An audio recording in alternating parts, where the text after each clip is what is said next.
Namaste, Balu. Long time. Seeing your face after a long time. Yes, thank you. Nice seeing you on the screen.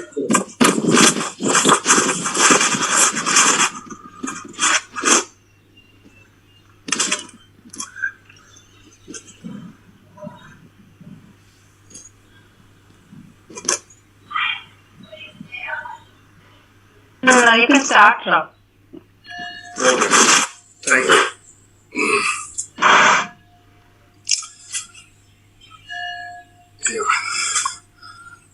Well, namaste to you all. Namaste and welcome to this weekend's edition of Ayushman 2020, celebrating Ayurveda, the science of life, which is co-hosted by the Indic Academy Consortium of Centers and Platforms and the ABP Research, which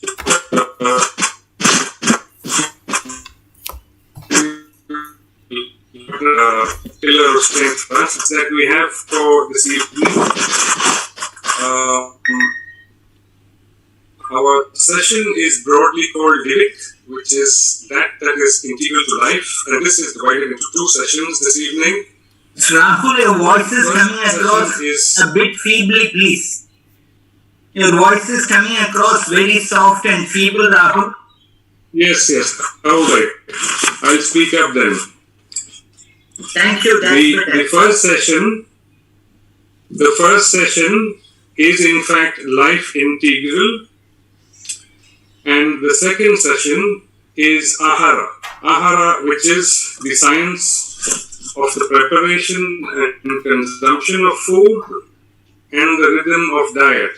Jaivika itself is somewhat more difficult. It's not the Sanskrit intranslatables, but it would relate very much to the nourishment of all that is vital in the science of cultivation and the understanding of the energetics that brings us what in literal languages we call nutrition.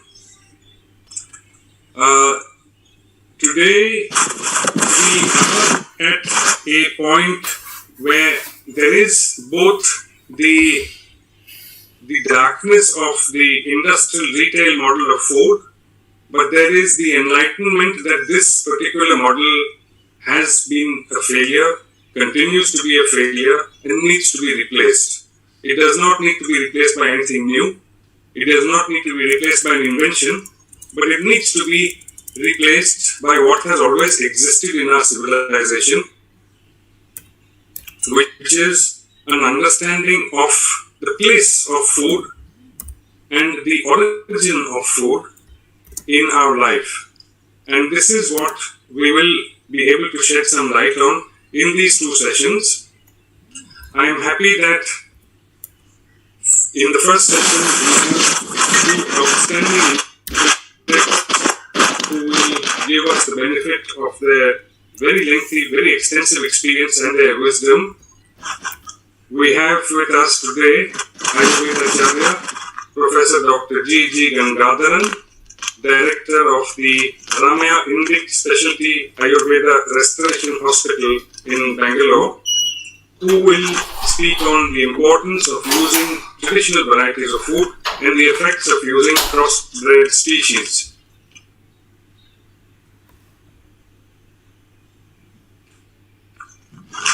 Dr. A.V. Balasarkar for Indian Nerve Systems in Chennai, and his center is responsible in great degree for the revitalization of hidden and obscure and almost extinct varieties of paddy in Tamil Nadu. He will be speaking about Vriksha Ayurveda, traditional Indian plant science, its current relevance and potential.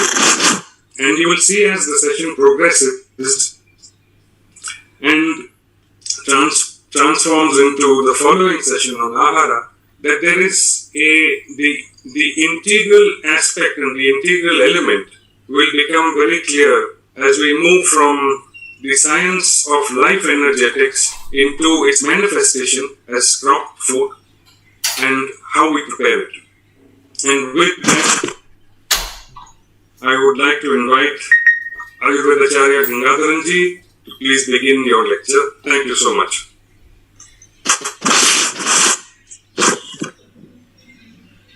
Thank you, all of you, for making a part of this great initiative to bring back the lost glory of India's health tradition. To start with, I have given my topic as organic food and Ayurveda, organic farming and Ayurveda. That's the correction I would like to make.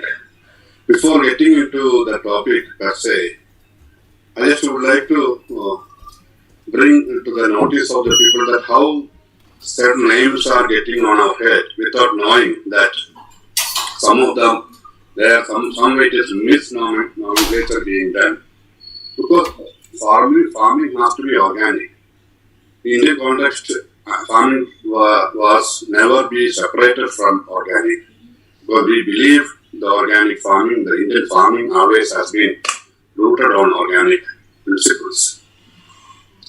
And second nomenclature we give healthy food. Food is supposed to be healthy. But by definition, if something is not healthy, it cannot be called as food. So it is implicit that food is healthy. Healthy food is a misnomer somewhere, because that much we have deviated from the truth of the fact that food has to be healthy if it is to be imbibed. And farming has to be organic if it is to be used by human being or living being. So from that we have slowly deviated, and the Western worldview has overpowered our thinking process, that even the naming, like the alternative medicine for Ayurveda. Actually, Ayurveda is not alternative medicine at all for India. So like that, there are so many names which has to be looked into more seriously.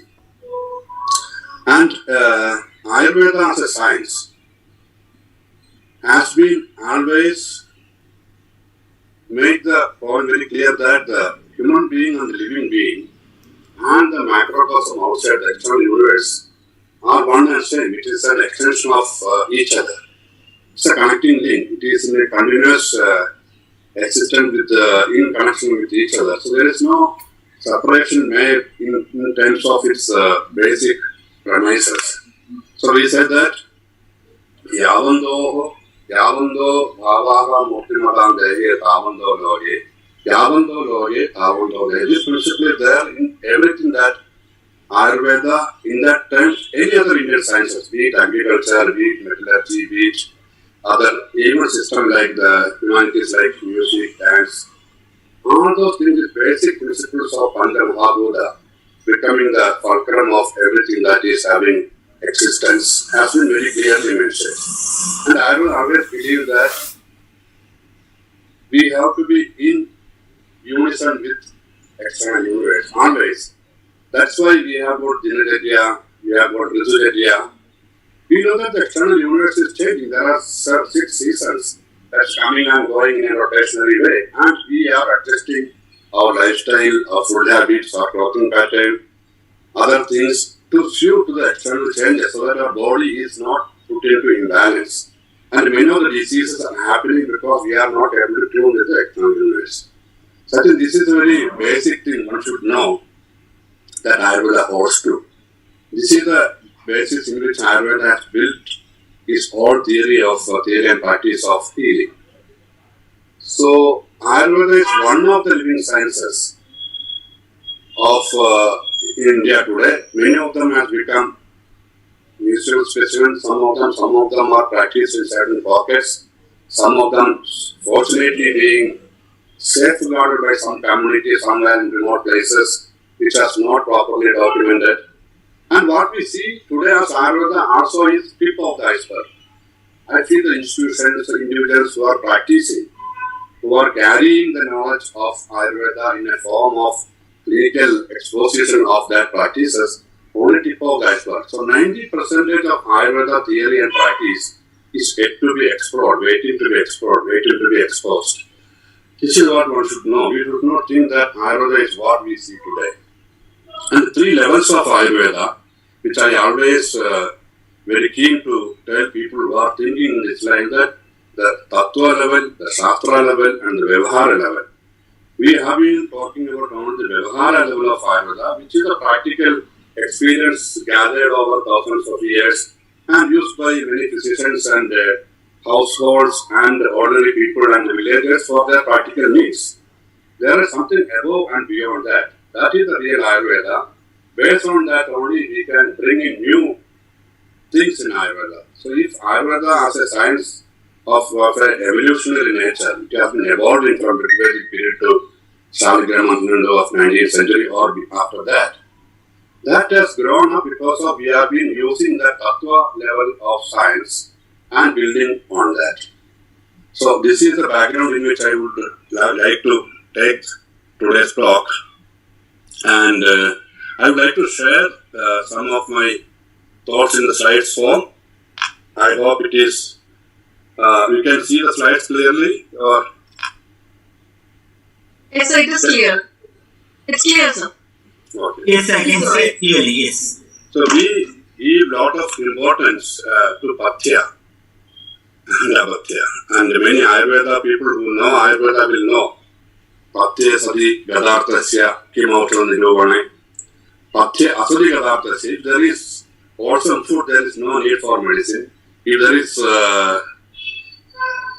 no wholesome food taken by a person, the medicine will not work. This is the basic. The Aharam is given that much importance in Ayurveda. And we say that why Pathyam is important. Pathyam is important because the Sharira Upajaya, the Balavardhana, the Ayushvardhana, all these 7 factors which describes the growth of human life system is based on the ahara that we ingest. If ahara that we ingest is not in the category of Pathya, that will not add to the Dhatu Upajaya of the body system. So it is very important for us to see that what we take today is of Pathya in nature. And when we say Pathya about the food, it also denotes that food that is Pathya has to come through a route which is amicable, which helps that food to be Pathya in form. Pathya is not at the end form of the diet which it comes to the plate.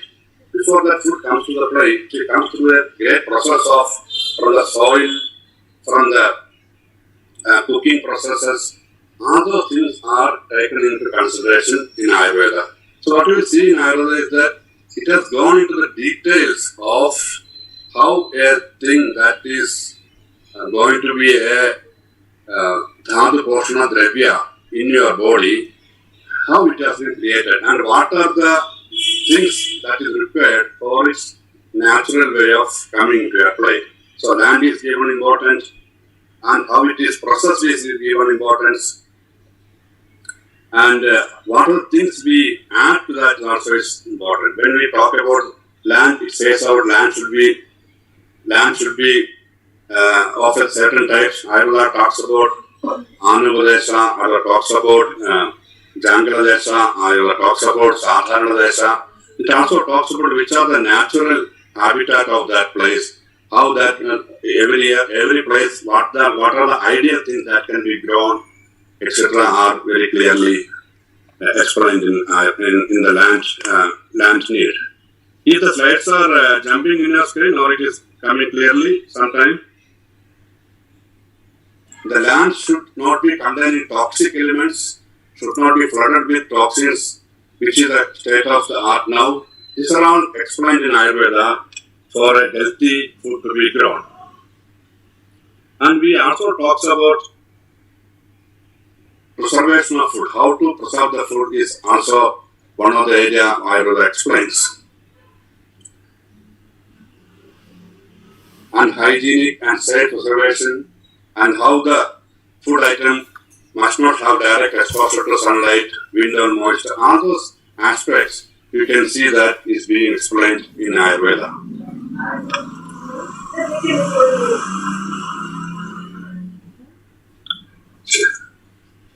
The conventional farming, as I told you earlier, we never envisage any kind of external inputs which are not natural in the farm. The manure that we have, the way we cultivate, the way we plow, everything has got its own implication and its own effect on the thing. We go for the natural seeds. Sir, you're sharing the screen, sir? Nice. Yeah. It seems to be jumping a bit, sir. Because it is the iPad I am using, I think it is. Okay, sir. So I think there is the conventional paradigm for agriculture is entirely different, which may give us a very immediate effect of jumping up the harvesting quantity of the material, but in the long time, all these things are disastrous. See, a farming method that we developed over thousands of years, within 100 years or 200 years of the modern farming has destroyed the whole soil out of recognition. So you can see how unscientific is one system which you have been propagating, and how scientific is our system which does the same thing over and over. Same land we have been cultivating the same thing. We know how the alternative harvesting cultivation has been in practice. All those things show that the science behind these systems are so deep and so balanced. It never goes for a short-time benefit. It looks the things as a whole. When we say Ayurveda as a whole, these are the elements that make Ayurveda as a holistic system. So it's look into the land, look into the farm and the processing system, and there is a whole branch of Ayurveda which I am sure Balu will be explaining in great details. These Ayurveda, which are very few texts are today available, and there are very few practitioners are there today who are exponents of this science. This talks about unconventional method of today. Today's very unconventional method which to increase the quality, increase the productivity, increase the even in gene transferring methods are even taught theoretically in that. That's where I say that this part of Ayurveda is waiting to be explored and experimented. So there are many texts in Ayurveda, starting from Braja Samhita, Lopakarana, and Sargadhara's certain parts, etc., etc., which explains a lot about how agriculture has to be done, how plants has to be nurtured, how plants has to be grown, how cultivation has to be increased, how the natural methods of manuring, natural methods of pesticide, how to make pesticide naturally, how to use it. All those things are very greatly explained. Even some of them are even practiced today in a small scale. There is a need for upscaling it. There is a need for making it more available, more popular, more tangible, and for more commercially viable, etc., etc. This is one aspect told in Ayurveda. There are certain examples to see some of the plants which are used for green manure, some of the methods which are used for green manure.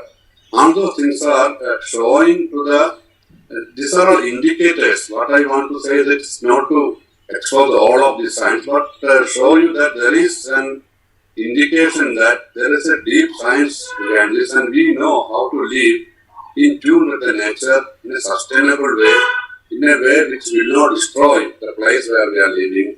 Habitat has been our path. We are never away from the habitat, and we know how to use the resources in a sustainable way. So each and every aspect of Ayurveda, whether it is harvesting, whether it is cultivating, whether it is collecting and processing, all those things are based on this principle. And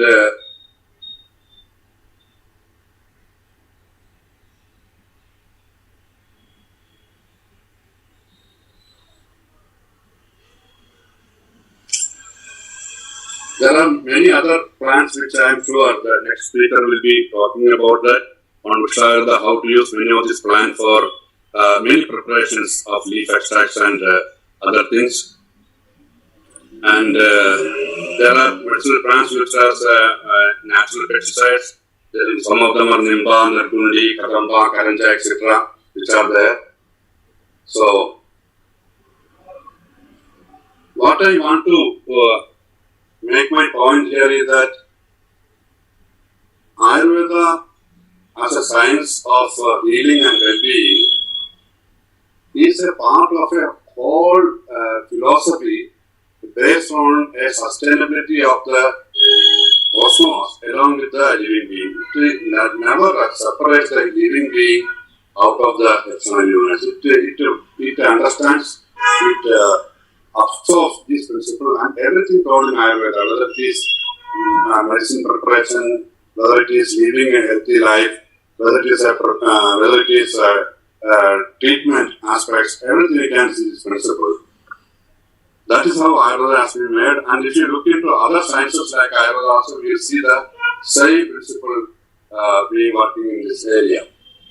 And plant protection also is there, and we have to understand that the efficacy and benefits of food depend to a large extent on the quality of the ingredients that go into the food. For this quality to be achieved, the process begins in the land where the food is grown, the nature and energy of the soil, the gentle and sensitive non-chemical method of farming, all those things are counted to make a right kind of food. So I believe that organic farming is not a new thing to India. India's agricultural method, India's old method, way of life is always organic. Because we say that Panchabhudatmanam Deham and Logam also Panchabhudatmanam. Everything is made out of same element, and there is a connecting link between these two, and we never separate the living being, which is the micro, with the world outside. So whatever we say in Ayurveda is based on these principles of dynamic equilibrium being maintained within the body, including it outside. So the external things that we see today as a temporary improvement on many other things are not sustainable, are not will not do good for the human being as humanity as a whole. We have to look into the principles that is laid down in our civilizational experience for thousands of years to do anything in Ayurveda. So Ayurvedic farming is nothing different from the way India has been doing the farming. In Ayurveda, even in collection, in processing, in all this area, Ayurveda gives the importance of time, desha, kala, all those things have been very clearly described. So this is how we look into it.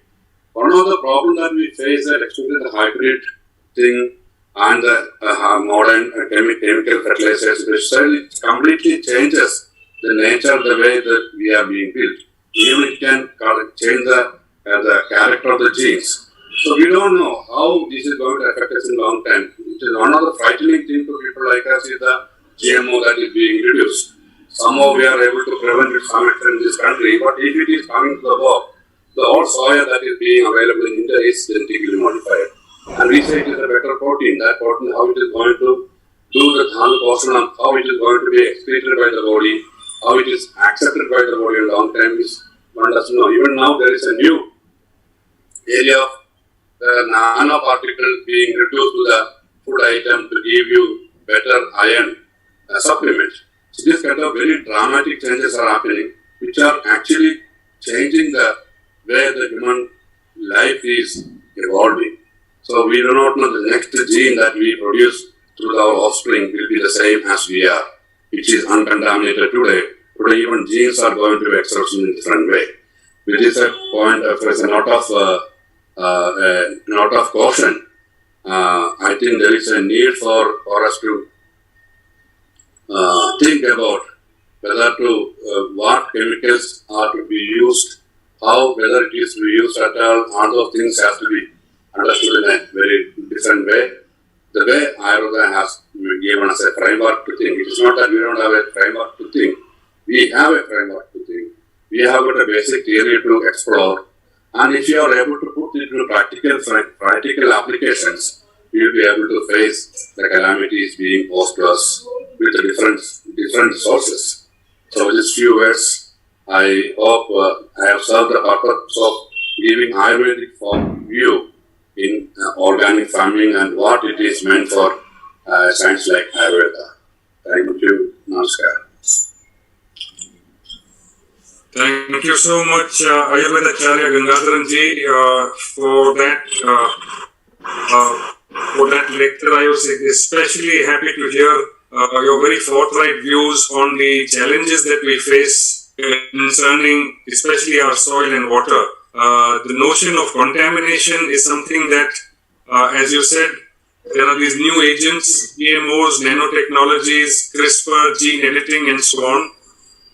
These, I do feel very strongly, have to be minutely examined for what they truly are, what they truly signify, and for the dangers that they represent to our knowledge system.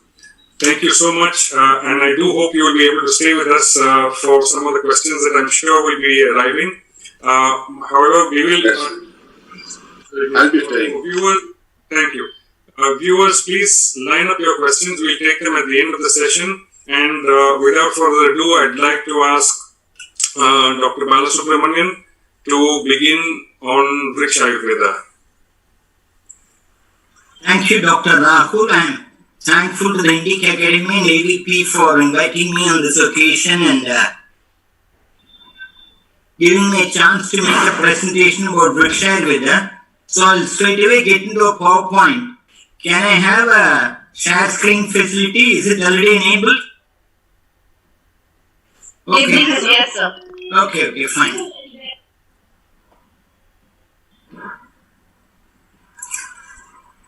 So my presentation is going to be on Vriksha Ayurveda, traditional Indian plant science, its current relevance and potential. I am from the Center for Indian Knowledge Systems based in Chennai, in Tamil Nadu. We have been working for over 25 years on traditional Indian agriculture, working with farmers groups in Tamil Nadu on the one hand, as well as on the theoretical foundations of traditional agriculture, namely Vriksha Ayurveda. So my presentation is organized as the first part with introduction. Can everybody see the screen and hear me clearly? Yes. Thank you.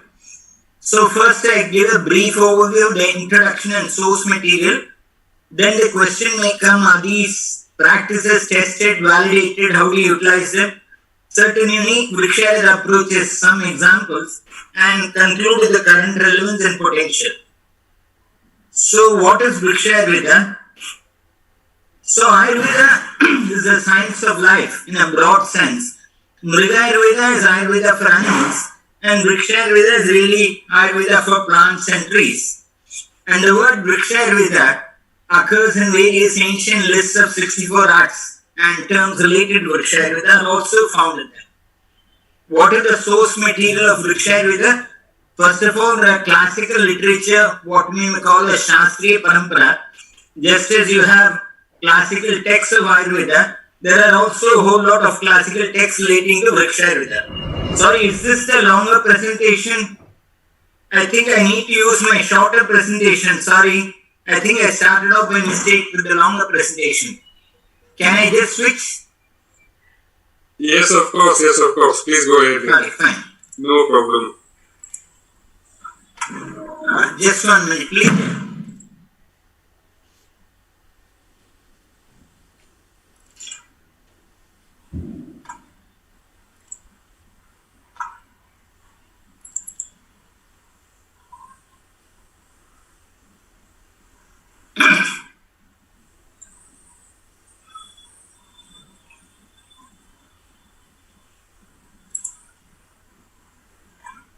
Yes.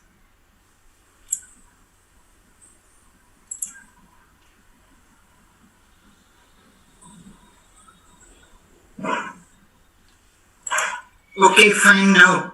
How do I, sorry, I seem to have come out of the Zoom. Okay. How do I start sharing my screen? Sorry. Aparna, could you help, please? Sir, you just have to stop share and start again. Yes, You're sorry. still in Zoom. You're with us. I have to, okay, I seem to have, okay. You're already, sorry, okay.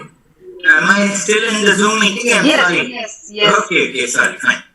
Or you can just use the same slide and you can faster it and do same slides also. You can skip You the can slide. stop share and do a start share again. Okay, I'm not able to get to that screen where I do a stop share. Sorry. Okay. Sir, it's already stopped, sir. You can able to see a green button, share screen. Okay. Just use that.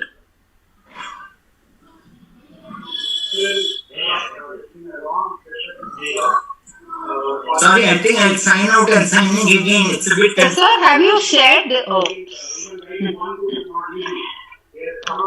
No, it should be just wait for it. And also, all of you were here, and I think all were joined to you. Right.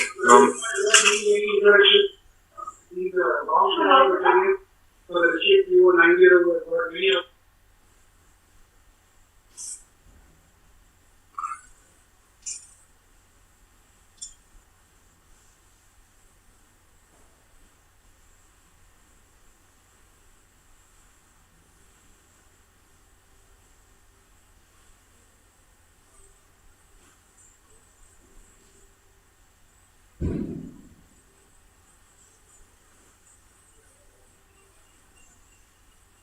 Okay, is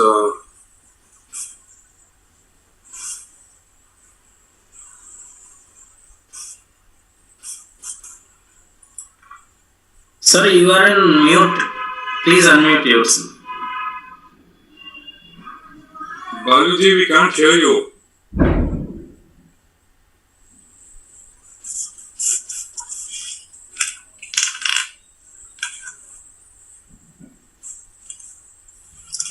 The host can unmute the. Can you hear me now? Yes, we can. Okay, fine. I'll just go continue with the sharing of the screen. Okay.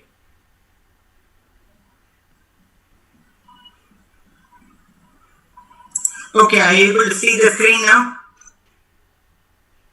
Yes, can see the screen and can hear you as well. Okay, fine. So first, in terms of source material, we have classical literature, what we call as Shastriya Parampara, as well as folk literature, which we call as Lok Parampara. And classical literature really has texts as manuscripts or published books. They have clearly spelled out theoretical framework, and they have fundamental principles drawn from Ayurveda based on Panchamahabhut Siddhant, Tridosh Vichar, and so on. And there are Puranas and Samhitas, there are general texts, as well as texts that are specific to Vrikshayurveda like Surapala's Vrikshayurveda and so on. Now, what is the scope of Vrikshayurveda? What's the kind of thing that these Vrikshayurveda texts talk about? It's quite comprehensive. They talk about collection, selection and storage of seeds, germination and sowing, various techniques of plant propagation and grafting, testing and classification of soil, selection of soil suitable for various plants or types of plants, manuring, pest and disease management, description and classification of plants to suit varied purposes, favorable and unfavorable meteorological conditions, Tithi and Nakshatras for cultivation, use of plants as indicators for weather, water and minerals. Folk literature, on the other hand, Lok Parampara, is something that you can find in popular magazines and newsletters. There are special compilations such as the one that has been made interestingly even by ICR, Indian Council of Agricultural Research. One of the important sources of folk knowledge is the Honeybee Network that's been publishing for over 25 years folk knowledge in agriculture in English and various other Indian languages. Then there are journals such as Asian Agri-History Foundation, which has been publishing again for over 25 years. Indian Journal of Traditional Knowledge of CSAR has also been publishing a lot of folk literature. One of the important questions that we all face when we talk about folk knowledge of farmers' practices is all sorts of things are done. Are these being tested, validated, and has they been used anywhere? So I want to just go through a few minutes of that. There is a major effort that has been made by the Indian Council of Agricultural Research itself. Interestingly enough, it's hardly known. Then there have been efforts like my parent organization, Center for Indian Knowledge Systems, efforts by various other organizations. Let's take a look at this major effort by ICAR.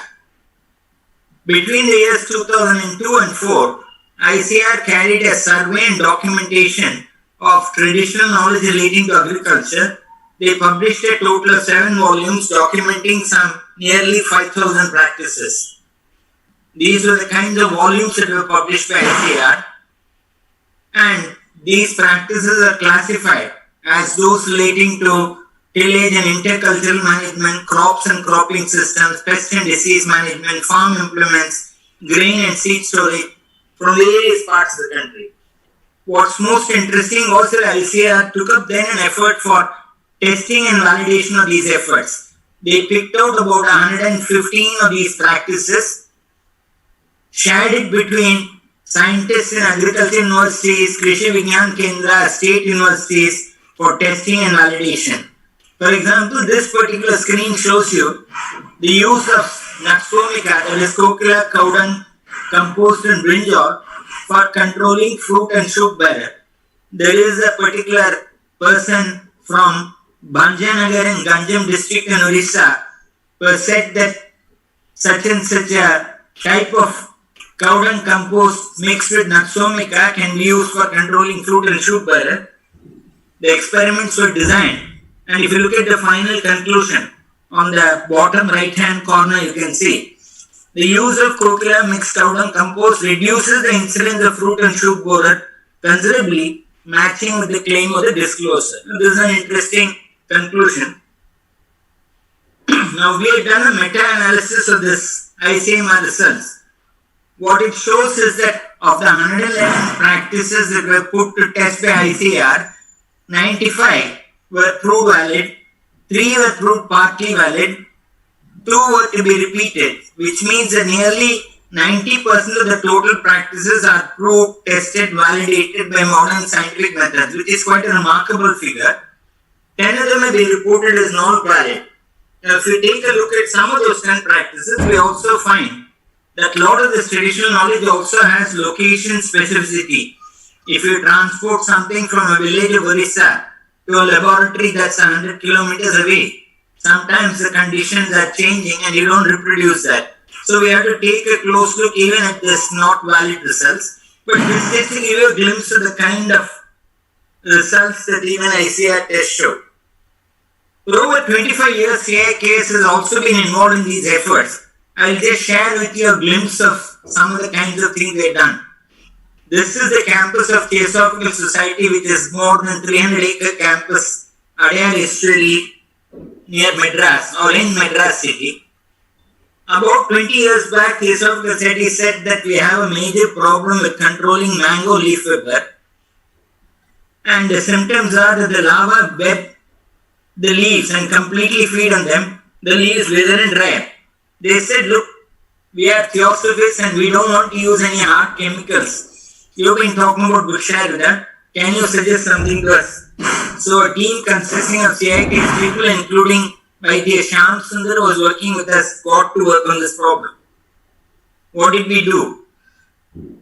We took the help of Ayurveda.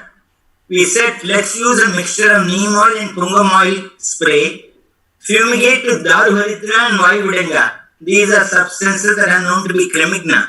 And we found that the plant growth was enhanced and the yield was very good, So this is something which gave us a lot of confidence, and gradually we started practically testing out the approaches and recipes of Vrikshayurveda very, very widely. Through the years, we have come up with packages of practices for cultivation of various of these crops based on Vrikshayurveda, both textual and farmers' practices.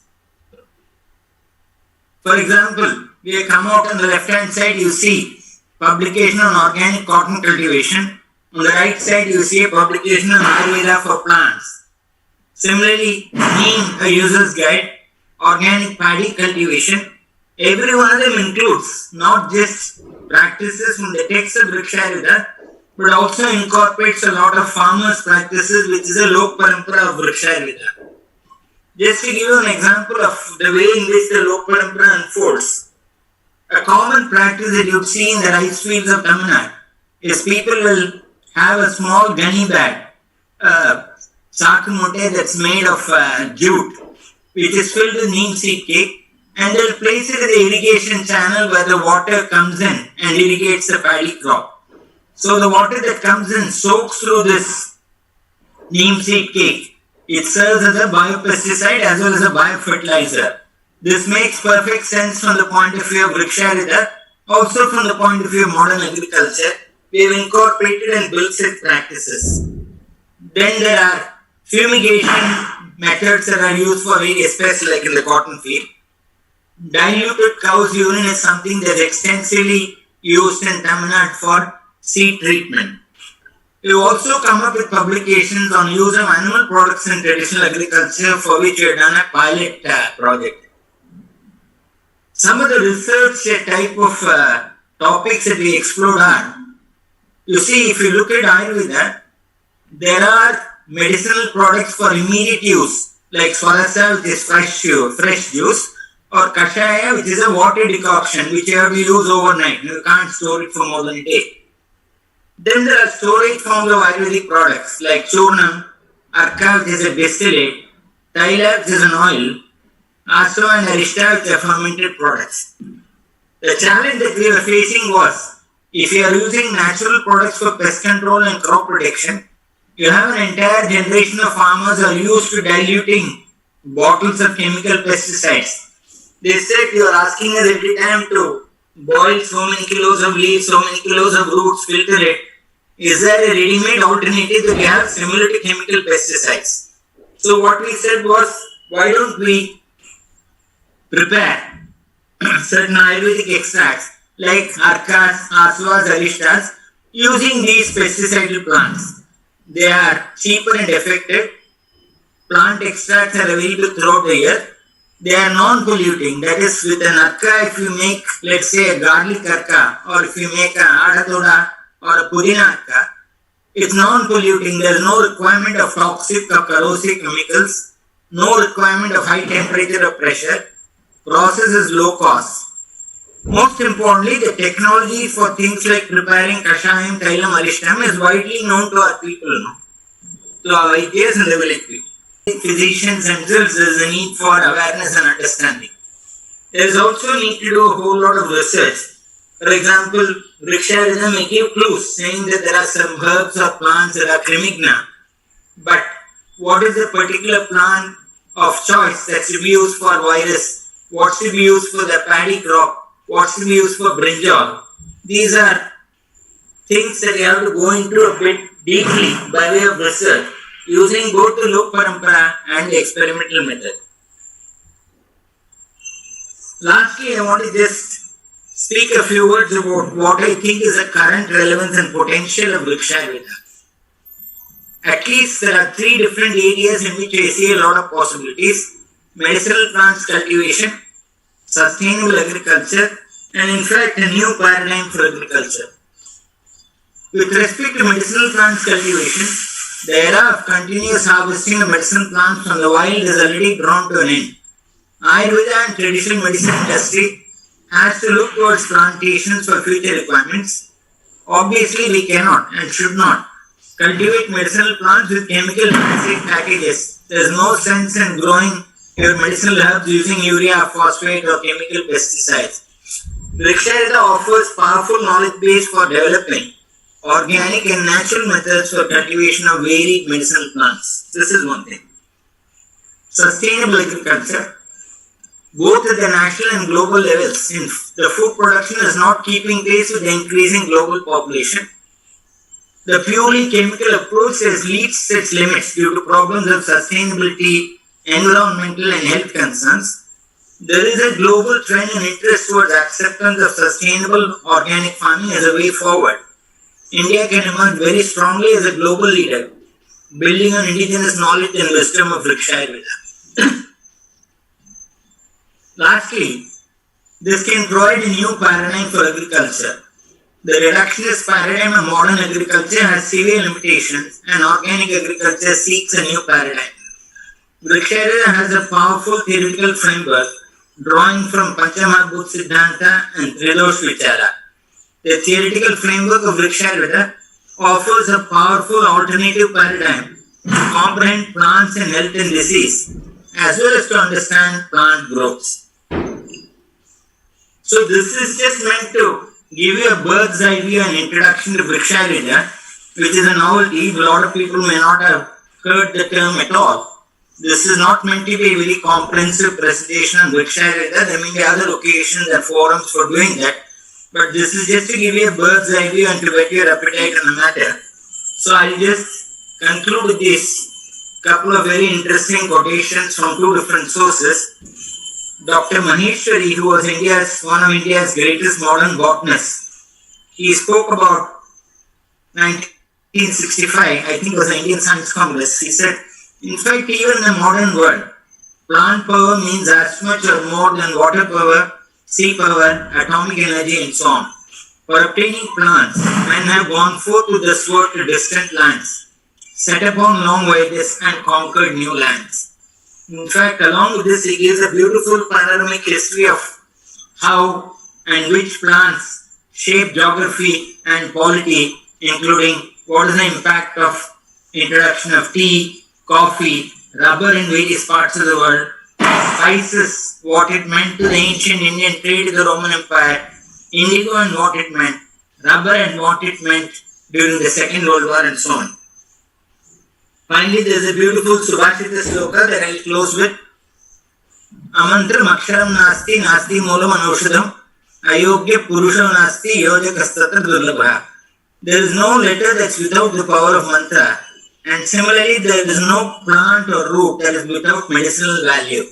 This may sound rather dramatic and exaggerated, but anybody who goes through the length and breadth and depth of the knowledge that people have had with the use of plants, both at the folk level and at the Shastric level, would see the truth of this.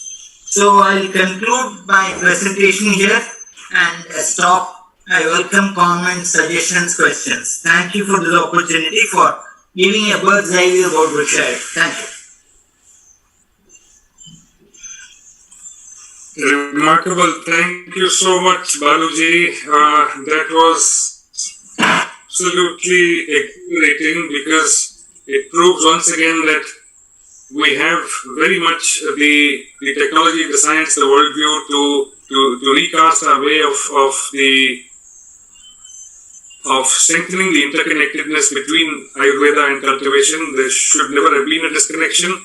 I'd very much like to ask Ayurvedacharya Gangadharanji to please step in because, as you said, this Baluji is able to dilate at length on Vriksha Ayurveda. And I'd like to come back to what you had talked about earlier, which is that we seem to be stuck at the level of the tattva, whereas the shastra we seem to be stuck at the level of the vyavahara. It is the vyavahara that has been in a way deviated from its original purpose. Do you see from what Baluji has just told us a way to revive and repair some of the damage that has been caused over the last century or so? I think even though in a slow pace, we are, the whole world is moving towards this theory and philosophy of Indian knowledge system, not Ayurveda alone. For example, one of the things that we come, the concept of One Health concept that is being promoted all over the world, where we see that health of human being alone is not a possibility at all. Health of human being, the animals and other beings and the environment. Without environmental health, you cannot have a physical health. And physical health is not health at all. It's not a superficial health. Physical health, physiological health, emotional health, spiritual health, all of these are connected. The problem that I see today is that there is not a single institution with a visionary zeal to encompass this idea that Bala has been very extensively explaining. To take it out, make things to work, take each aspect of this based on Ayurvedic fundamentals, how to take it up. So we need an institution of IIT, IIM kind of caliber with profound experienced persons with very great experience, this can take up. I think all world is, with the present environment, India is slowly posing to be intellectual leader in many areas, even though most of these Indians are not in India outside, but still we say that this root is here. And one of the problems with us, I think last 7 years has been, we have been in a hands-to-mouth situation. Always we are trying to how to fill our belly than enrich our brain. So this problem is slowly now going away. We are getting rich enough to contribute and invest on long-term things. And ancient sciences have completely gone to oblivion because of the Western ethnocentric worldview that we have been lodging in our mind for so many years. Slavery mindset has to change. We have to usher a new type of a leadership, not only a political leadership that's important, but a scientific leadership, like people like Bahadur represents that. We have to have such things to come up, then only this can be taken up. It's a large ocean. What you have discussed is only one of the drops in that big ocean. If you explore, it is mind-boggling. Any other, I think if you think from the mindset of the people in Israel, we should feel ashamed of ourselves. A country like Israel who come up with so many things from ashes. We with such a great tradition of civilization of 10,000 years or more, and so many things within our plate. We are not touching the things in our plate. We are just looking at others' plate to take from something from there. That attitude should change. It needs resources. It needs a new mindset. It needs a good leadership. It needs a long-term plan with the annual outcome. I don't say that you should plan for 20 years and sit down on that. No. You can have immediate. If you look at the last 3 years, Nobel Prizes, especially 2016, 19 and 15. One is on autophagy, one is on that starvation of cells, one is on that artisimia annua. All the three are practically showing to the depth of the indigenous knowledge system, not only for India, all in countries share, China shares some of our worldview. So there is a great scope, and there need to be a networking of these like-minded things. There need to be a governmental kind of support to be initiated for this. I think a lot of things can be done. And what I say in my initial presentation, that what we are seeing today is the tip of the iceberg. Please believe me, 90%, 99% of things in Indian knowledge system here waiting to be explored. It is sometimes active and alive in some pockets, luckily somewhere in the villages or somewhere, maybe some institutions, but most of them are to be explored. One individual's work for 25 years can bring this much. Imagine what we can do otherwise. So, we are all driving toward that. We are trying for that, but the momentum is not enough to get into the mainstream as of today. We have to create more momentum. We need more political and other kind of strength for that. Thank you so much, Lingaranji. Dr. Alamya, would you like to? Yes, actually there are a few questions which have come up. I think it can be addressed since we've got almost 10 minutes now. Yeah. Okay, sir. So, this is a question to Balasubramaniam, sir. And is a modern scientific research requirement in development of new farming techniques? Or do you feel we have the information, just need to implement? And how can it be implemented on a large scale with corporate agribusiness everywhere in India? I think there's a whole lot of knowledge and practices which had to be tested and adapted. I don't see scientific research techniques as being antithetical to traditional knowledge. For example, let's say in the year 2005, tsunami hit coastal Tamil Nadu, and tens of thousands of hectares of land were under salt water for between 20 and 120 minutes. When that salt water withdrew, that pieces of land became totally unfit for cultivation by any modern or hybrid variety. However, there are traditional rice varieties in Tamil Nadu, one called Kalar Pade, which means Kalar Nilithil Vayakudiyathu, that grows in alkaline soil. It can grow even in that soil and give a moderate yield. Similarly, we found from far away Gorakhpur district in UP, there is a variety called Kalanamak, which is a black aromatic rice, which can again be cultivated in that patch. So both those, based on traditional knowledge, we brought it, tested, and found that it grows well. So it's a question of testing and adapting knowledge where it is required. I don't see that as being. Sometimes you have to, in new circumstances, if you have to split it as a kashayam or you have to irrigate it as a solution, at what stage of growth you have to spray. All these can go hand in hand. There's also a question about is there a bibliography in Ayurveda? Last year when Indian Agricultural Foundation had written a review article on current relevance and the potential of Ayurveda. It is like a 25-page bird's eye view thing with 40-50 references. I can share the reference to the organizers. For a start, that can be a comprehensive bibliography of source material relating to Ayurveda. That'd be great, sir. Thank you. Sir, Gangadharan sir, we have a question for you, sir.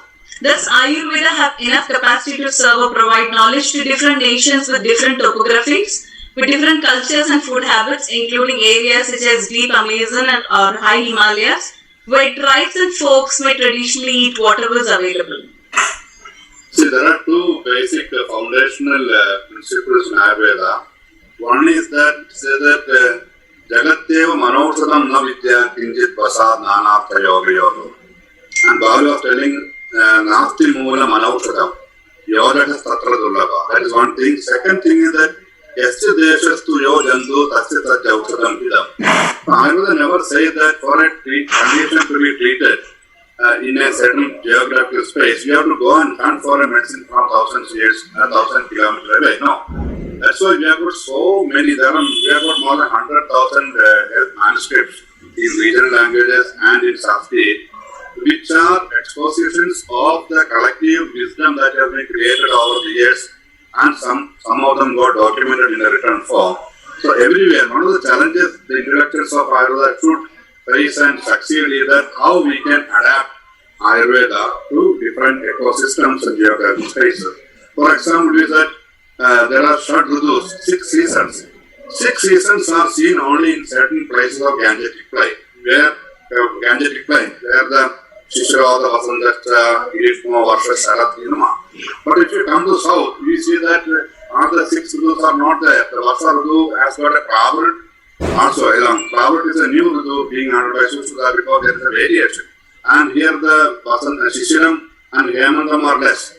So what I will say that go by the Lakshana, not by the month or by the thing. Ridu Lakshanas, if you understand, you can understand any geographical space how it works. And if you can learn the bio resources there, you can adapt. It's a big challenge. You have to do it. It has been done. How Ayurveda went to other places, how Ayurveda went to Sri Lanka, how Ayurveda went to other places. You are using the resources there. For example, if you see the evolution of Ayurveda from 10 plants of Veda Samhita to 62 plants of Atharvaveda to 1,200 plants of Shaligram and go to the latest we can do. And the 7,000 plants being documented by the ministry in 2010 or 2002 in a 12-year survey, is that there is knowledge being added every time. There are new plants being come to India, being studied by tribals and used. Some plants which are used for fish killing in the plant, and it's a new plant. Or even things which are used by folk tradition, which are not there in the classical text, are an example of Ayurveda. See, Ayurveda is not in the text of Charaga, Sushruta, Vapada. Charaga, Sushruta and Vapada are Edal Sarvam, Udaharana Matram, Buddhimadam, Manda Buddhina, Vyojya. It is only an example for people who know the science. That's why I call it Tattva, Shastra and Vyavahara. We are not playing around with Vyavahara because that gave us Vyavahara. We are surviving because of the Vyavahara. We have to go beyond Vyavahara, then Ayurveda can be applied on the continents of the world globally. And everything in the place are medicinal. Only thing is we have documented the Dravivana of some of the species in India, not all the species. That doesn't mean that other plants are not medicinal. So, Amandaram Aushadam Nasti Moola Manaushadam is a cornerstone of Ayurveda. So, it is there. But what I say is only clearly. The last plant I have seen being explained by one of the veterans of Ayurveda by the Vilas Handel of Pune, who is Mohammed. He studied one plant, his group studied one plant called Bija Parna Bija, which I am using in my practice today, especially for kidney stones and urinary calculus. He has studied that plant, now he told about his morphology, Yoga Jnanam, Rasa Jnanam, Guna Jnanam, everything has been explained. Later we need stalwarts, experts who work from the Tattva level. Then there are some efforts in Europe even today to study the European plants as per the basics of Ayurveda, and they are using it. There is a whole company in Switzerland who makes European plant-based Ayurveda products, and they are selling. So these are possibilities which you are not exploring. That's a very wonderful work I feel satisfied doing with Vandana, like Vandana Shiva, that we have seen that the whole world is going to a direction which is it is not to be allowed for the larger interest of the humanity. And we as Indians have got a responsibility and right to question that kind of a reductionistic approach which serves the purpose of few Western interest groups. And slowly, 3-4 groups are going to govern the developmental tangent of all humanity. So what we have done is we have taken elements from Indian sciences, including Ayurveda, and we have tried to explain in that book how it is possible to have a parallel way of development which is all-inclusive and it is also compassionate. It's a science of compassion. If we don't eliminate anyone, we see that the growth is holistic. It's not that one individual grows, the others may suffer. So that is the book about I think that should be a starting point of debate, and it's meant for an international global dialogue between the developmental paradigm that is being perpetuated by the Western industry-based interest groups and the people who are interested in this globe's infinitive existence with all the bioresources available to us. Everything is killing. That's why I quoted that example of nanoparticles being used for improving anemic condition. Then there are so many other parallels I have even quoted. So I have gone to the details of Ayurveda's wisdom and tried to see how it is giving a parallelly and more precisely and more clearly and more comprehensively development paradigm. The book's name itself is Future of the two ways of future. One is with the ecological system intact, one is with destructive and monoculture industry. I will be happy to give that link. That book is not in the printed form now, it is only available in digital format. I told to everyone that we should not price it for a reason.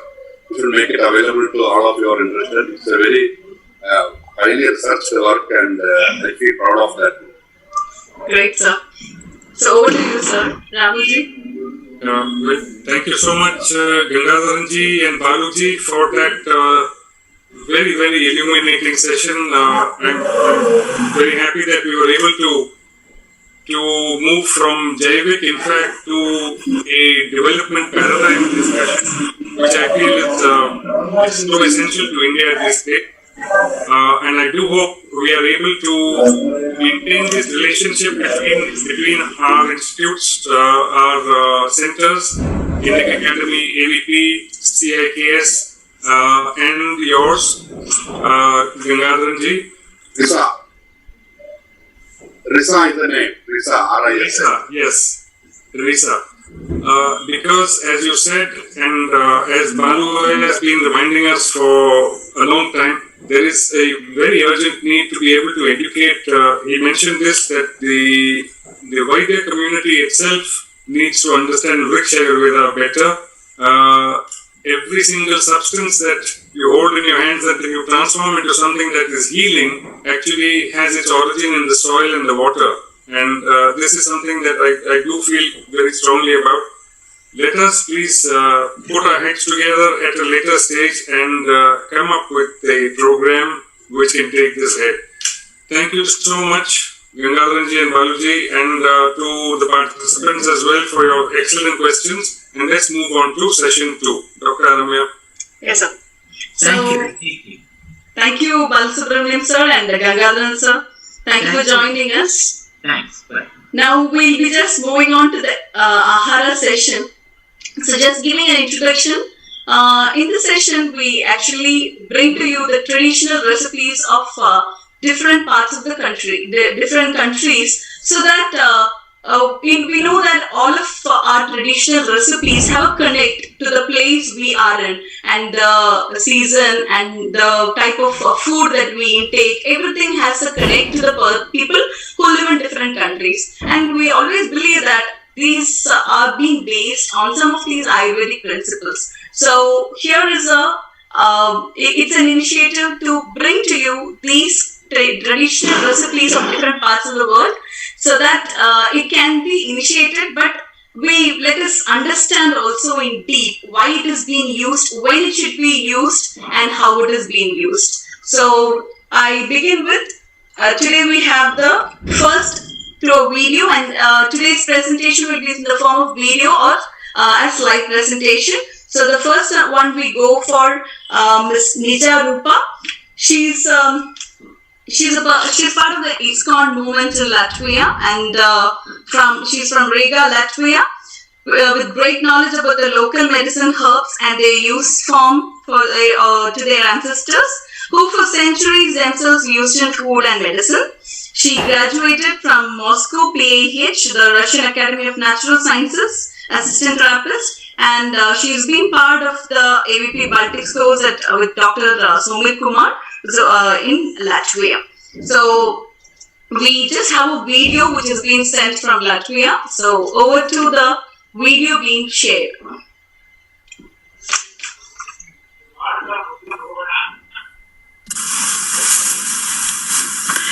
Namaste! Namaste. Mēs jūs sveicinām no Latvijas. Greetings from Latvia. Mēs gribam jums izstāstīt par to, ar ko atšķirās mūsu zemes gadalaiki, kā viņi mainās.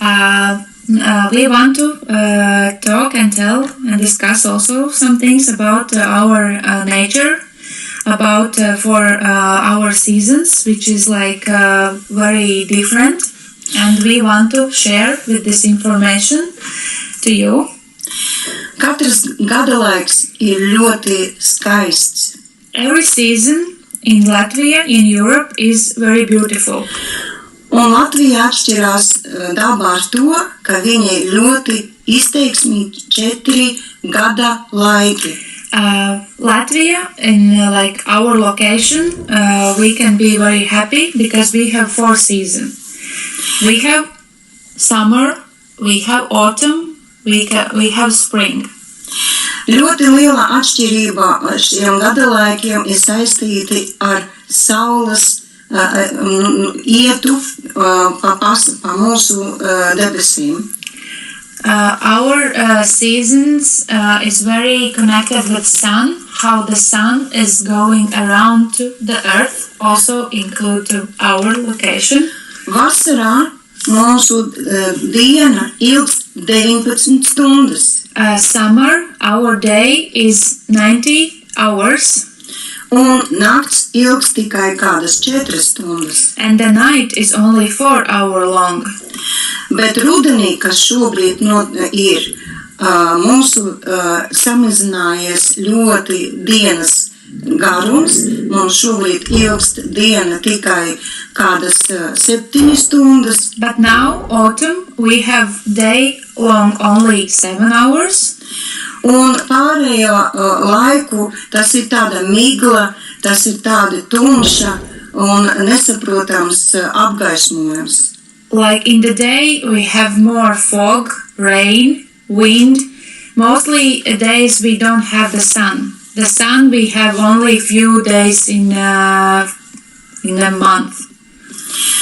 Un tieši šī starpība starp pārējām, pieņemsim, zonām, kas ir, tas ir tieši šī krasa, gaismas un saules maiņa. Like our location is different with this sun, and that we don't have the sun, and also the sun is changing in different seasons.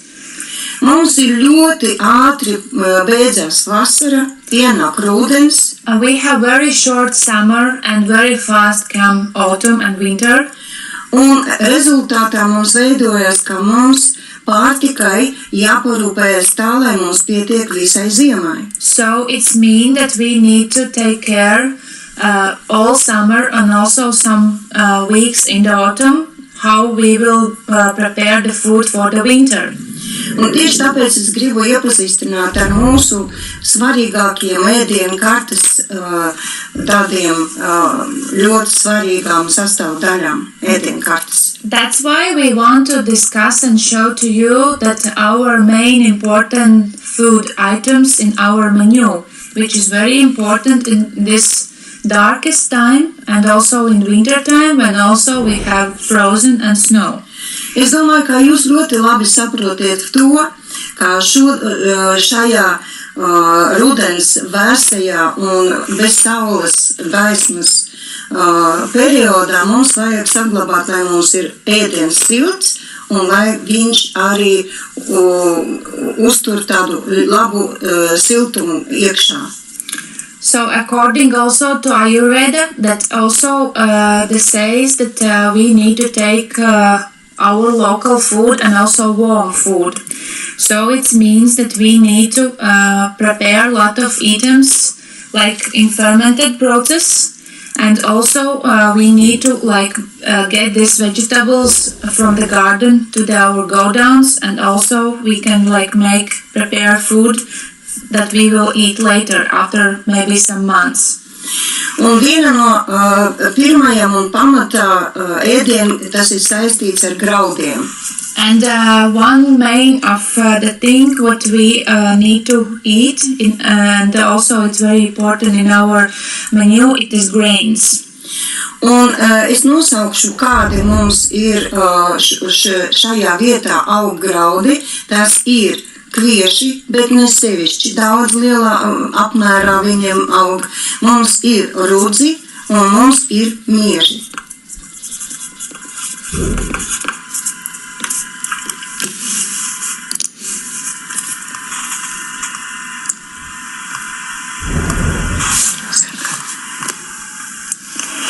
So in our menu we have 4 main grains and fiber.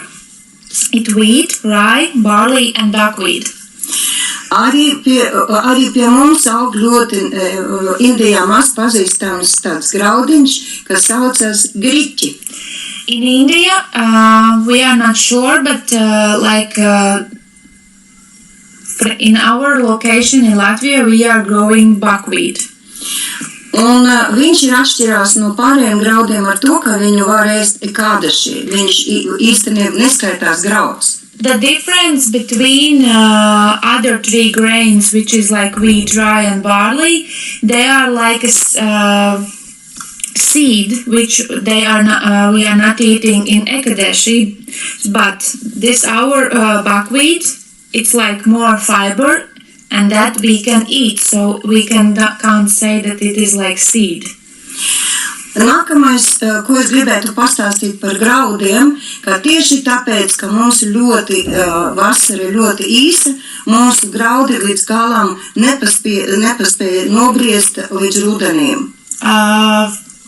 We have also in same time the problem that our grains till autumn, they are not getting totally 100% sure ready. They have 2 months time that they can grow in earth, under the earth. Un tieši tāpēc ir ļoti īpatnēja tāda gatavošanas paņēmiens, ka mēs liekam graudus, lai viņi izžūst ļoti un vajag viņam izgulēt vismaz 2 mēneši. So when after the grains are ready, we are taking out from the ground, and we will keep for 2 months for drying.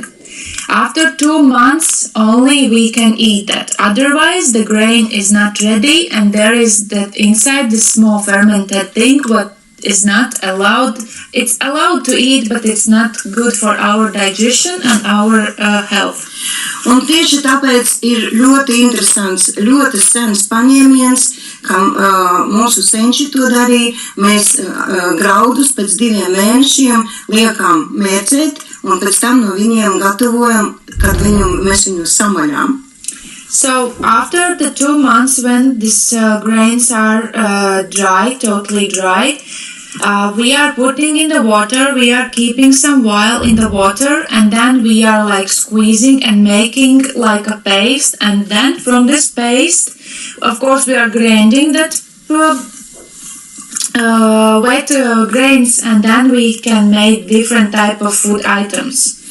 Nākamais, kas ir ļoti svarīgi, saprast, ka mēs ar tiem graudiem necepam tikai maizi vai necepam tikai kaut kādu konditoriju. Mēs izveidojam no viņas ļoti dažādus ēdienus. From these grains, we are not only making the bread, some bakery things or pancakes.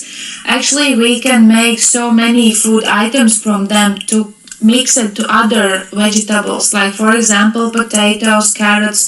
So the menu will from the grains can be very big and very full with vitamins. Nākamais, kas ir ļoti svarīgi jums pastāstīt, ar ko atšķirās mūsu zemes ēdienkarte, tas ir ogas. Ja pieņemsim Indijā ļoti izplatīti augļi un viņi ir saldi pēc garšas, mūsu zemē vissvarīgākais ir tieši ogas. Like for example, in India, there is so many lot of fruits and they are sweet, but our thing is that we have from the fruits actually only berries, and the berries we can get only in the summer and a little bit in the autumn time.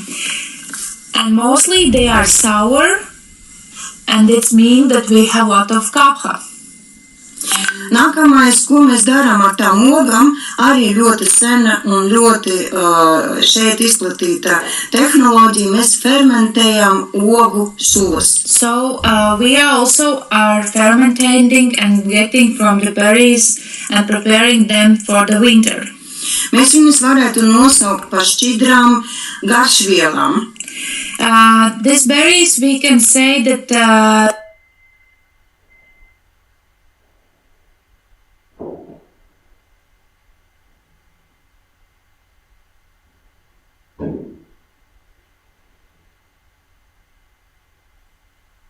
Okay, that was a video from Latvia. We'll now go forward with the video from Larissa Ambrogio. She's a translator and interpreter from Argentina. She's joined us, but we have the video and she'll be joining as a panelist in the panel discussion. Her first encounter with Ayurveda was in 2013 when she attended the intense course on Ayurveda, namely Mangare. In 2014, she became an interpreter of the same course. She claims that Ayurveda opened her eyes to a new perspective of life, allowing her to take life-changing decisions and to integrate her profession as an interpreter, passion for cooking, and a training in Ayurvedic massage. She works as a public service interpreter and is a faculty of the Medical Sciences of Rosario and for the Nicaragua course. She is also the founding member of Agneya. So happy to have you boarding with us, Larissa. And over to the video of Ms. Larissa. Thank you.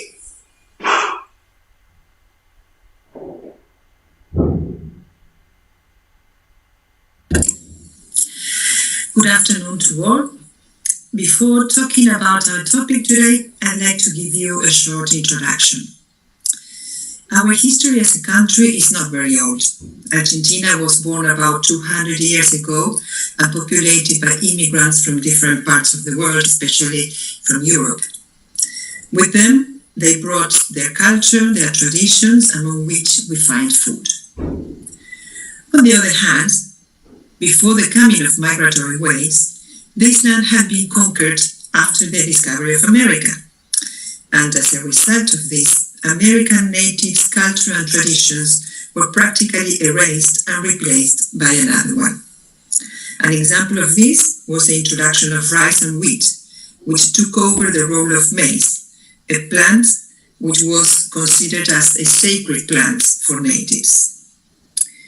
Then, when immigrants introduced their dietary habits from the Northern Hemisphere, this resulted many times in what in Ayurveda is called like a wrongful combination. For example, Christmas takes place in the peak of summer for Argentina, and still we celebrated having heavy winter meals: meat, pork, nuts, nuggets, alcohol, etc. And that is because that's the way it is celebrated in winter countries. Another example of this is pizza, which is very popular in Argentina. While in Italy it is a thin layer of whole wheat bread that accompanies the topping of fresh, seasonal and local ingredients, and sometimes some fresh and soft cheese. For us, pizza is more of a white bread with canned tomato sauce and loads of greasy cheese. So taking this into consideration, we choose dishes made with ingredients that our natives would have used. The first one is called carbonara, Argentina. Carbonara is a kind of a stew. It is a savory dish. In terms of its properties, it's guna, it's quite heavy because it is mainly madura rasa. We used to make it mostly tubers and root vegetables, fresh wheat corn, which is heavier to digest than the dry one, and pumpkin or butternut squash. It is a winter dish. Historically, it was eaten by countrymen and women who worked the land long hours, plowing crops, working with animals, and they needed to recover strength. And this, there is non-vegetarian version as well. I opted to do the vegetarian one today. And though currently it had been eaten in any part of the country, it's originally from areas where there is a high thermic amplitude. So winters are very hard, summers are very hard, and in summertime, the day is hot, but nights are cold. And this corresponds to the northwest and west areas in the country. What do we need to make carbonara? So as I said before, tubes and root vegetables like sweet potatoes, carrots, green onions and onions for some flavor, the butternut squash, the fresh corn, paprika, and some herbs, and some broth as well. So it's very easy to prepare. The first thing we do is to cut and hollow the pumpkin, and with some salt, and I personally put some ghee in it. We roast it until it's soft, and we make also the broth in the meantime by chopping the garlic, onion, celery, carrots, and green onion, some parsley. We put it water to boil, then we add the ingredients, and in 5 minutes it's done. While we cook the broth, we also pan fry the onion and garlic until it's transparent. Then we add the rest of the peppers that here are used, not only red and green, but also some yellow pepper for color. And once this preparation is done, we can add the paprika. As carbonara actually comes from the word carbon, which is carbon, the way that's used, food was used to cook in the old times. I used paprika, smoked paprika, just to resemble that smoky flavor of the old way of cooking. So after that, we cover the preparation with broth, and to that we put the chopped sweet corn, sweet potato, and what else? And carrots, and we let them to cook. And when they are almost ready, we fill the pumpkin, which should be already tender. We take it to roast some 20-30 minutes so that the flavors integrate, and this is the result. So it's very easy, it's very comfy, very nutritious dish, and that is why it's mainly a winter dish. And we eat it basically as traditionally in the rest of the country in festive days, like in the Day of Independence or some national day, which are generally in winter time. Then, as I had some extra broth, and I wanted to introduce you with some quinoa, which is also a millet very common in the diet of the northwestern people in Argentina. I choose to do a simple soup, as quinoa is slightly aggravating vata. When combined with the broth, which is jala and it's more snigda, this will contrarrest or balance the imbalance in vata effect of quinoa. So it's very easily made as well. We only have to be sure to rinse the quinoa until the water is clear. You will see it here in this. This is the first, I just put water here. I rinsed it like 4 or 5 times, maybe 7, 8, like the way you do with rice, and until the water becomes this clear, because otherwise it will taste a bit bitter. So once the broth is made, you just put the quinoa to the broth, cook for 5 minutes, and that's it. And it's really, it's crunchy and at the same time very soft millet. It's really, really good. And finally, we done also mazamorra. Mazamorra is a dessert, so it's a sweet dish. Typically from South American countries in general, especially from the Andean region. In Argentina, after the European migration, its consumption started to decrease, and it was left more to the country areas or the northwest areas as well.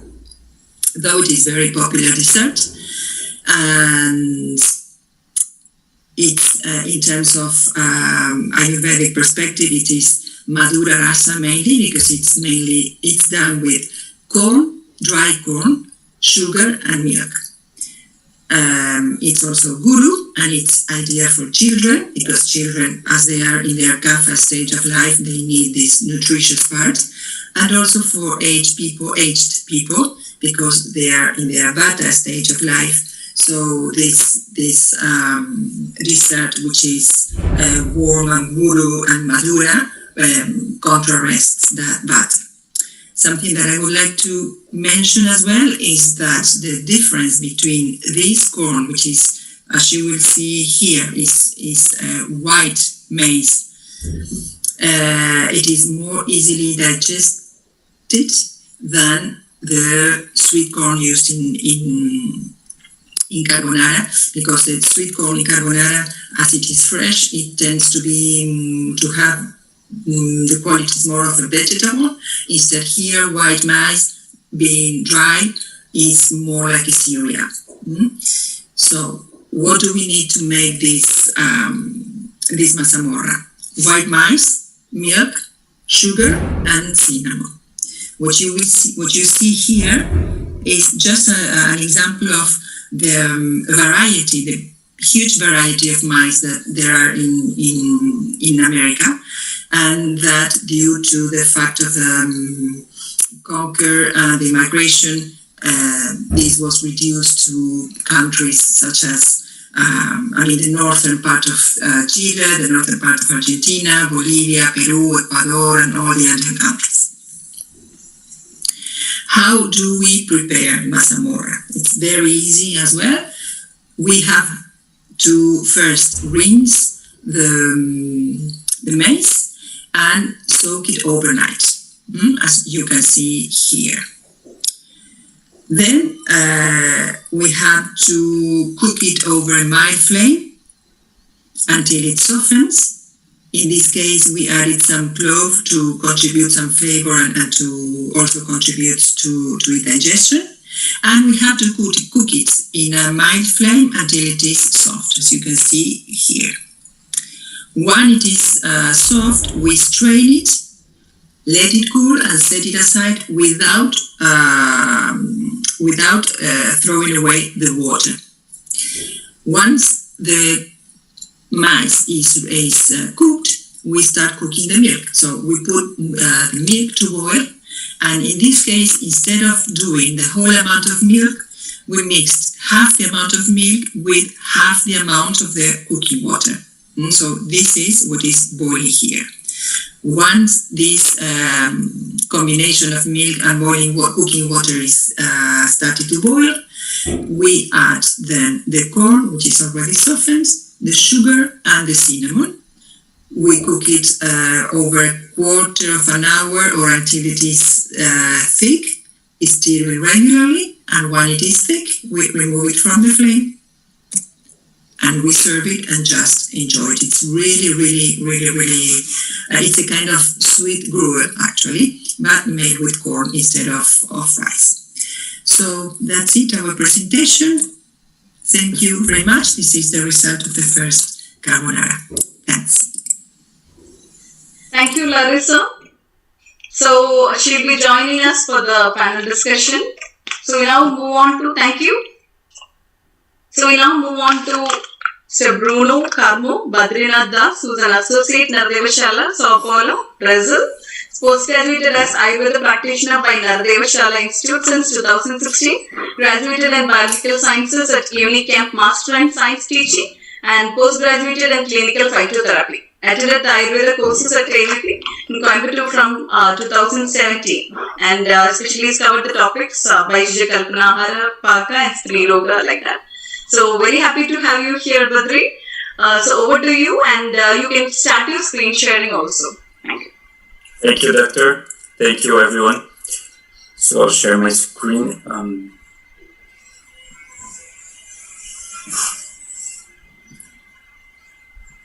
Okay. I hope you can see my screen now. So I'm going to talk a little about traditional food from Brazil. Yes, thank you. I'm going to talk a little bit about traditional food from Brazil and Ayurveda. I'm going to first explain a little bit about how traditional habits in Brazil are in general, and then I'm going to show 2 recipes specifically, and also how we can connect that with Ayurveda, of course. Well, so there are a few principles of Ayurveda that we can see that are working in food traditions in Brazil as well. So we can see from what I'm going to show to you, we have mainly utilization of 6 rasa in a lot of traditional food. We usually have predominance of Madura rasa items as staple food. We have regional differences related to climatic zones, and so we could also relate that to Agni capacity. So we have, for example, prevalence of higher use of spices in hotter places of Brazil, like northeastern region and also northern region, and prevalence of guru food items in colder places, like the southern region of Brazil, for example. We have a prevalence of cooked items, so that's quite a lot like Ayurveda. We prefer to use cooked food, right? We have a lot of usage of spices, mainly garlic and onion, but also pepper, depending on the region, also cilantro, parsley, chive, and of course, a lot of spices which came after the Europeans arrived. So we have a lot of spices which came actually from India, like black pepper, like cinnamon, like cloves. Nowadays, even cardamom is easily available here. We have usage of cooked butter, and that's really interesting. In some parts of Brazil, we have this bottled butter, which is quite like ghee. I think my colleague Antonio is going to talk a little bit more about it also, because I think his recipe maybe has this, but it's typical from the northeastern region of Brazil, which is a hotter place, you know. We have usage of bitter and astringent drinks after food. We have like this cultural habit of drinking coffee after. Of course, we know that it is not so okay in terms of nutrition and absorption of nutrients to drink coffee just right after food. But if we think about the flavors, it's really interesting to know that tradition or the common habit has adapted a bitter drink to be used just after food, and it's really common here. We used to have good coffees. There are other kinds of drinks also used, like jurubeba, which is a traditional fruit, really bitter, and from it's made a drink also. Often alcoholic drinks also are used in that context, or are used also before the meal, like having a dipana effect. And we have a lot of habits and beliefs related to food, which are quite like Ayurveda. For example, we have the belief, it's a common belief here, of not taking bath after food. Like all the grandmothers tell their grandchildren, don't take bath after food. And that's quite like Ayurveda also. So there's a traditional habit of eating in company of the loved and dear ones, and there's a traditional habit of thanking the divinity, as Brazil is a mainly religious country. So when we talk about food habits in Brazil, it's really hard to be precise about what is tradition in Brazil. We are not going to get into the actual discussion of what is tradition, because that's a long discussion. And so I'm just going to take some parts of food habits and show to you. Well, when we think about indigenous people who lived here before the Portuguese invaders arrived, it's quite impossible to describe all the tribes in a generic way, because there aren't in literature complete descriptions about each tribe's culinary practices. But some things are mainly common to a lot of them. Like it's common to prepare only what is going to be eaten, so that is a principle we can relate to Ayurveda, no? Like not eating leftovers, not eating food that has become tamasic. It's common to eat something only when hungry, so that's quite Ayurvedic as well. Anciently, most tribes would eat raw or roasted food. Some tribes with pottery abilities would also cook, so cooking was according to need. Indigenous culinary is simple, there are a few spices used. Many groups, many tribes, many peoples use only pepper and salt, which is recently introduced. So we can see also some usage of spice in these peoples. Some dishes depend on seasonal ingredients. Some harvested roots can be stored. So there is seasonal eating according to the surroundings, and that is also a characteristic we can relate to Ayurveda. One of the few common raw material used is cassava. Of course, it's not eaten raw, but cassava, the cassava root or yucca manihot, which is cultivated and used also as flour. So corn is also present in many tribes. Corn is like an important cereal in America, as we have seen from my colleague's presentation. So corn is cooked as pamonha, which is a form of cooking inside leaves, inside the corn leaves, roasted or as a flour. Indigenous food habits are actually a mix of gathered items, hunted animals, which would be terrestrial and fish, some food production and external acquisitions. Fish is also a staple food for many tribes, and there's gathering of fruits and hunting of small animals which we could say that were and are collected rather than hunted, like turtle. Actually, we call it shabuti, this kind of turtle. Insects, larvae, lizards, ants, also mushrooms, honey, heart of palm. Meat is kind of a secondary item, often roasted, and we know that roasting makes it a little lighter, generally wild pigs, more in tribes from central regions, and they would be used with cassava flour. Also, they would eat, depending on the group, of course, meat of snakes, lizards, alligators, turtles, and its eggs, mostly in Amazon region. So there are a lot of traditional habits, but there were a lot of different groups of indigenous people, so it's not possible to generalize.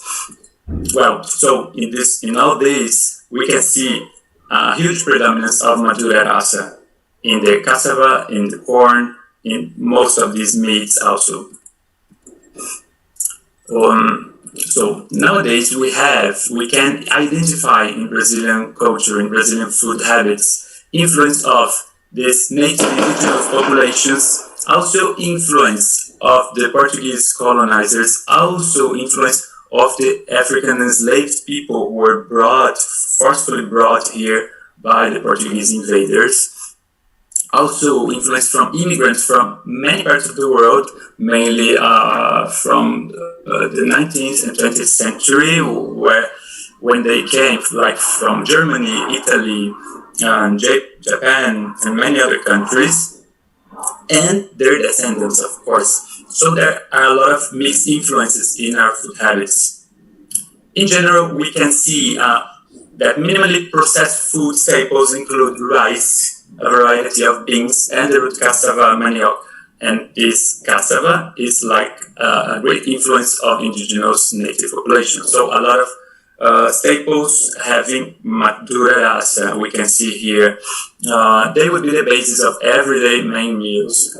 Various methods of preparation and cooking, and there's addition of oils, and then we see an element of snigda as an important thing: seeds, leaves, herbs, and spices, which would give the dipana or pachana effect, which actually is not native to Brazil, but processed wheat products like breads, cakes, biscuits followed relatively recent immigration of people from the Mediterranean region to southern states of Brazil, like Italian people and more Spanish people and Portuguese also.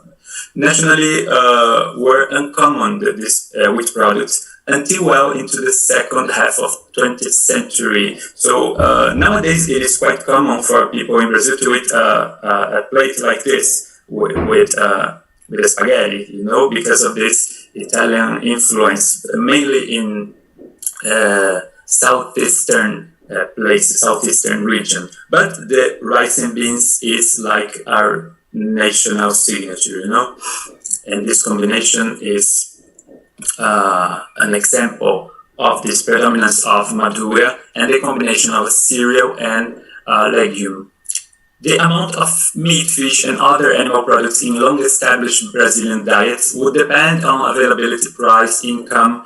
In the past, these foods were actually usually eaten only in small amounts on a daily basis, and in large quantities only as part of feasts or other special occasions.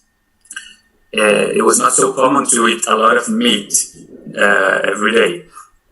Nowadays, we can see a lot of meat eating, mostly in people who have access to that, of course. Meals prepared and eaten by the family at home, and therefore the habit of eating together, this is quite common in Brazil, as I said, remain an integral part of the Brazilian way of life. And we can see in our classics, Ayurveda classics, this as something which is recommended for a good digestion, for a good,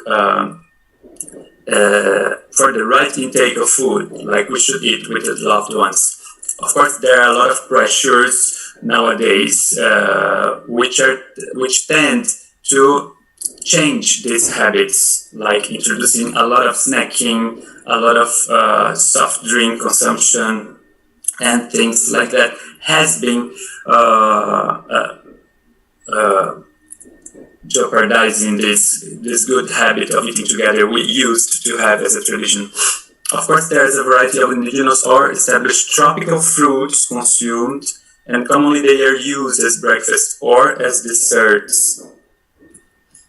Now I would like to show you briefly a believed as a very traditional plate dish, which is a feijoada made of rice, made of black beans, as you can see on the image, orange, and there are sliced oranges, pork, and now we have a lot of parts of the pork.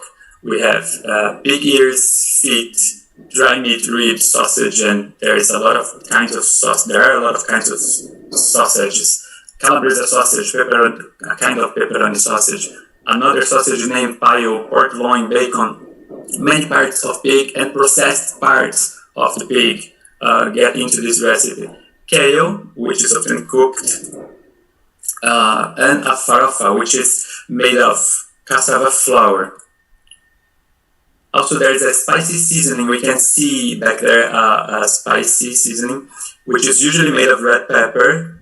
And this dish usually also has onions and garlic. So we have also this necessary dipana effect of these spices, which also impart a richness of flavor, of course. So we have a spiciness, and we have also astringent flavor. So it's a quite complete dish in terms of flavors. There is commonly also the caipirinha. Caipirinha is a traditional drink made of sugar cane liquor, made of lemon and sugar. So sugar cane liquor, lemon, and sugar. And it's usually drank with this dish. So we can see here a great predominance of Matura rasa, usage of the 6 rasas. We have like onions, which has astringent taste. We have garlic, which has 5 tastes. We have the predominance of Madura, mainly on the rice, on the meat, and we even have the amla rasa here on the orange and the lemon. So we have this use of spices for dipana. In fact, we have this beverage as an anupana. Of course, it's wrongly used with ice cubes. We have this often served as a hot dish, of course, and mostly eaten in company of other people. So a lot of Ayurvedic principles we can see in traditionally eating of this. Of course, there is this belief that this is really traditional, but nowadays it's not believed so like that. So many people used to believe that this preparation was created by enslaved African people. So they would take the parts of pork which had been rejected by other people, and then they would make a preparation like this dish. That was the story. However, history researchers have concluded that any part of the pig would be used in those days. So meat was something expensive, was not something that they would throw away, any part of the pig. So, even for rich people. So these items actually were not being discarded by these rich people who owned enslaved people. Owned in terms of that time, of course, which is a horrible term and a horrible thing to do. But well, probably it's more a version of many dishes from Europe, like the puchero from Spain, like the cassoulet from France, like cazuela from Italy. I don't know if I spelled that right. And the feijoada from Portugal, where they would cook red or white beans with pork or cow's meat. So it's probably more a tradition which was adapted from Europe. And of course, there are native influences like the cassava flour. So the first historical mention to feijoada à brasileira, which would be this version, would date from the 19th century. So before that, people would not talk about this dish actually. But nowadays, it's recognized as like something very traditional from Brazil. Another dish which is quite traditional or known as traditional is called moqueca. So it's a stew made of shrimps, fish, and many species of fish, like could be even species of shark, coconut milk in some parts of Brazil, bell pepper, and tomato. So it can be very spicy depending on the region of Brazil where this is made. It can have cilantro, onion, garlic, pepper, and salt. Well, pepper, here we can have the red pepper and also black pepper. You usually have then the oil, which is an oil brought from the tradition of people, of enslaved people from Africa, who, as I said, were forcibly brought to Brazil to work. So this dish is served with farofa made of cassava. The farofa is this kind of tempered flour, like spiced flour, which is used with the main dish we can see in the picture. And this flour served with the flour of manihot and also with rice. So rice is quite a staple food here nowadays, as you see. So natives from Brazil used to eat fish and cassava flour. The fish would be cooked in its own juice covered with leaves, and that was called moquém. So that is this moquém is an hypothesis of the origin of this dish. But also Portuguese used to eat dishes made of cooked fish, and they would call peixada. And also African enslaved people and their descendants would have added specific ingredients. So you can see that Brazilian cultural habits are quite mixed in terms of their origins. And we see here in Brazil nowadays that this dish is very common, like in a place we call Pará. So there's moqueca paraense, where there is more influence of indigenous people using local fishes, using cassava root derivatives, like we call goma, tucupi, are all derivatives of cassava root, and jambu, which is a plant typical from that region. It's more from northern region of Brazil, as you see in the star in the image. There is the moqueca capixaba, which takes olive oil. Well, now this olive oil is a Portuguese influence, of course. And there's urucum, which is a natural coloring ingredient traditionally used by native indigenous people. So this is from Brazil, actually, this ingredient.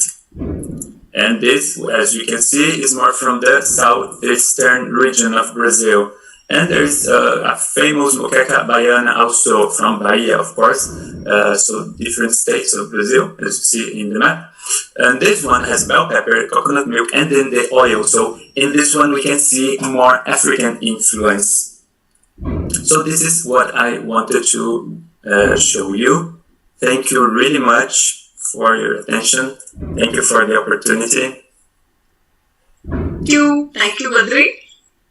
Thank you for the presentation. I think he has covered also about the not only of the traditional food, he's also covered about the traditional way of living and what is included as part of the living also.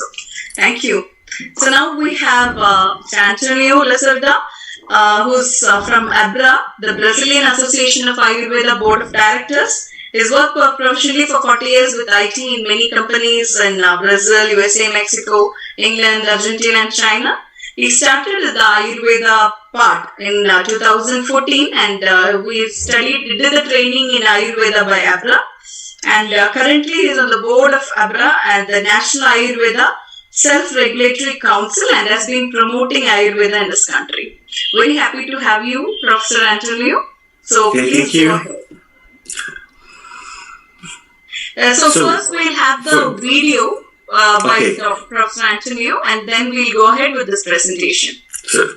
Sure, thank you.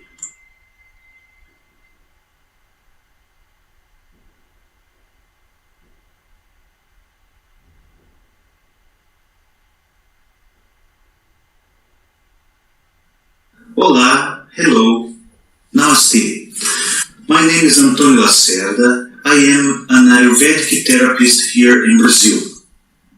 I am a teacher of basic principles of Ayurveda, and also I am member of the board of directors of ABRA, Brazilian Association of Ayurveda. In this session, I will present a recipe for a traditional dish from the northwestern region of Brazil. The dish is called Baião de Dois. You can say Baião of two in a free translation. Just to explain a bit more, baião is a kind of music and dancing in the northwest region of Brazil. I will present the ingredients that will be used in the preparation of this traditional dish. I also have reduced the list of ingredients of this preparation to be more easier to prepare in other countries. If you want, you can add other ingredients as you wish, especially spices from your region.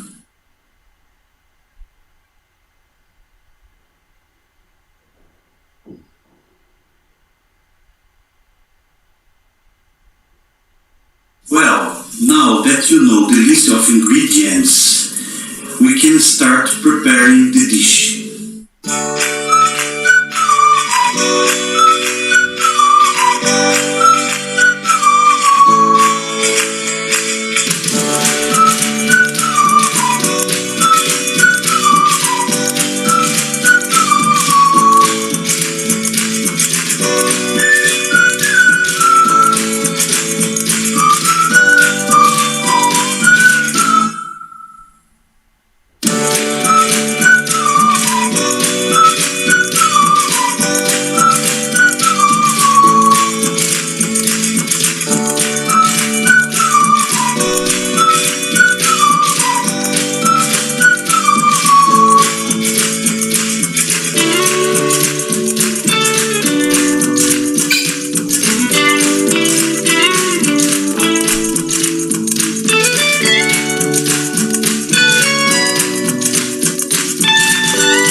So, Professor Antonio, you can go ahead with the presentation now. Yeah, sure. So, after the beautiful explanation of Bruno about Brazilian food habits, I'm just go to my recipe because Bruno did explain really well Brazilian habits and why this certain kind of food is used here in Brazil. And just to complete the Bruno explanation, Brazil is a large country. In this specific dish is from the northeast region of Brazil. This region is near the equatorial line, so the climate is so hot. It's a kind of all day long summer.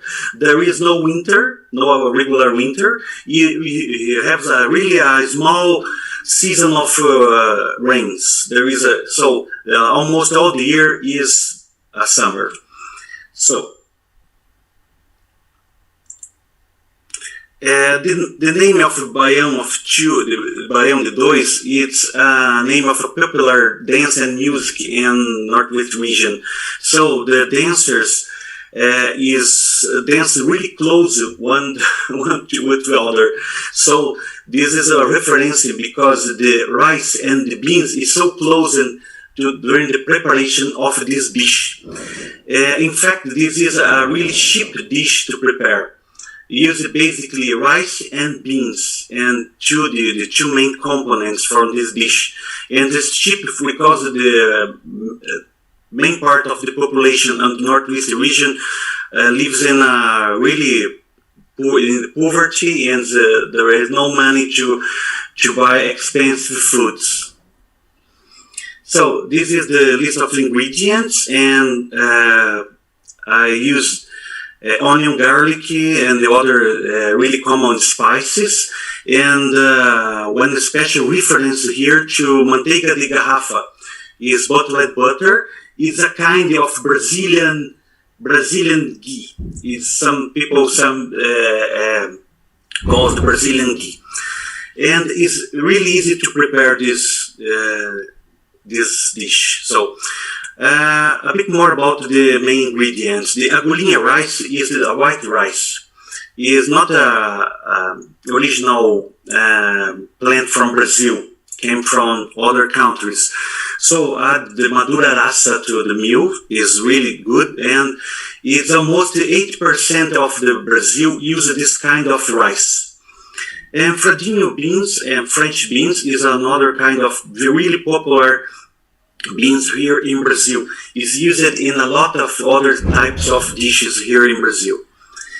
And a special reference to manteiga de garrafa, bottled butter, is really common in the Northwest region because they is still liquid. Because it's so hot climate, so the butter is still liquid, and so this people put in a bottle, and this is to transport. And as I told, is called for some Brazilian Ayurvedic practitioners as the Brazilian ghee.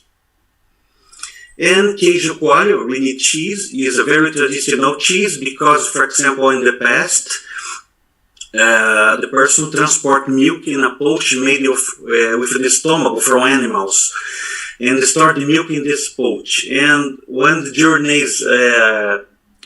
is so long, the milk coagulates and create like a kind of cheese in this pouch. Is because this is a really traditional kind of cheese here in Brazil.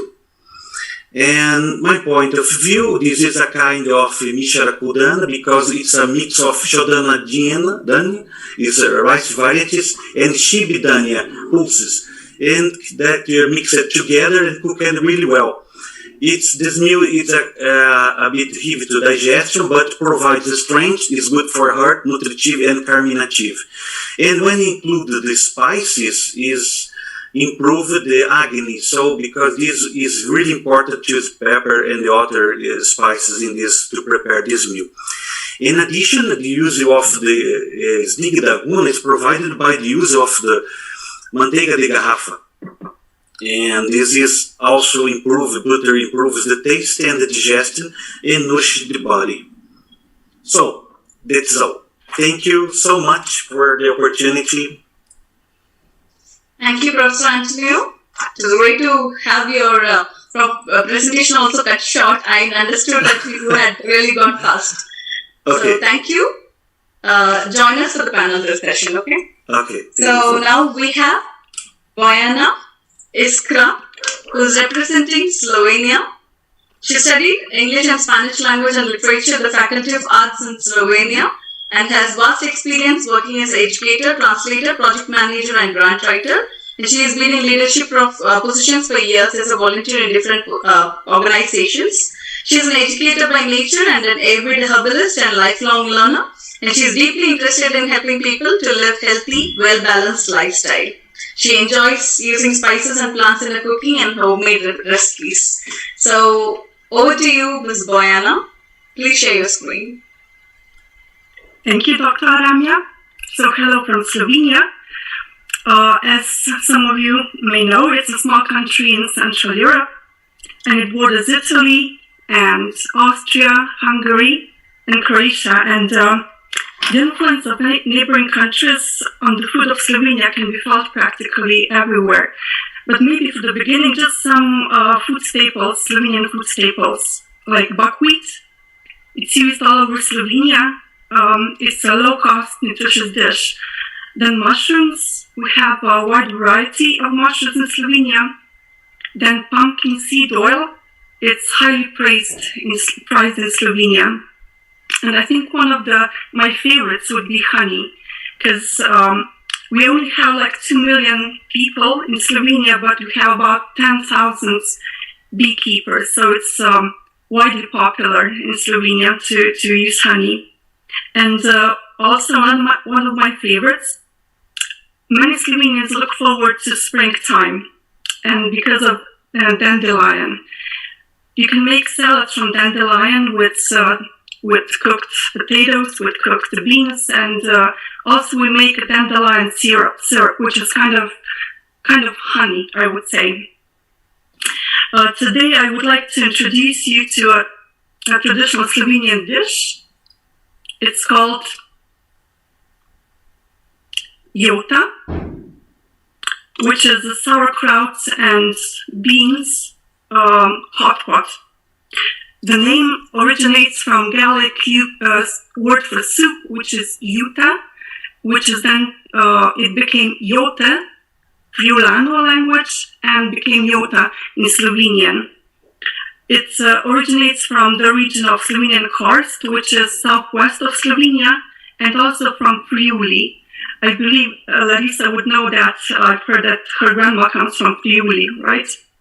And we have 4 seasons in Slovenia, and winter here is very cold. So usually in winter, the housewives have to be quite clever with the use of the ingredients.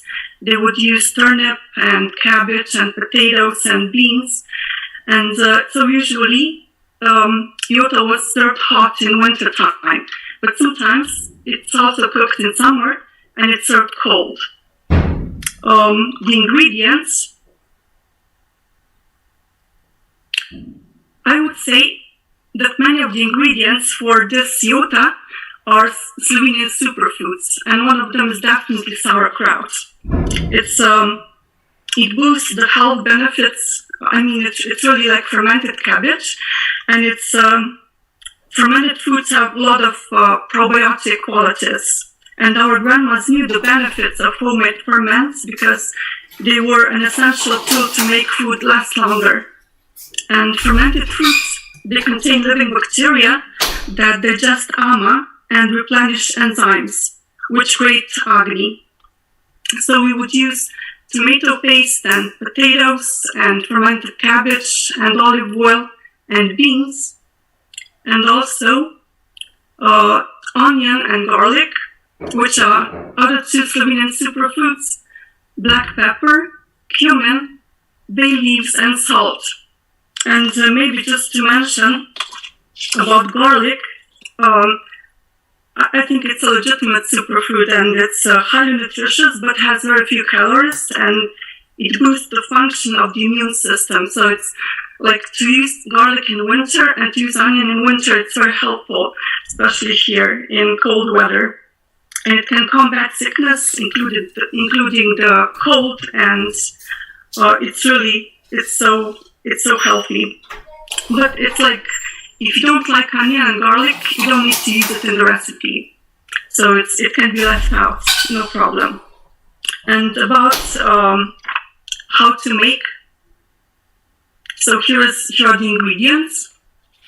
And like, if you don't like sauerkraut, you can use maybe sour turnip instead, and then use potatoes. So then cooked beans, you can buy it at the store, or you can just then cook it at home. Then you can use 1 to 2 onions and garlic and bay leaves, and of course some the black pepper and cumin also, and salt and tomato paste and olive oil and water.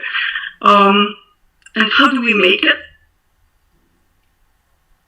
So first, you rinse the sauerkraut before cooking, especially just to remove some acidity, in case you wouldn't like your jota to be too sour. I usually do that.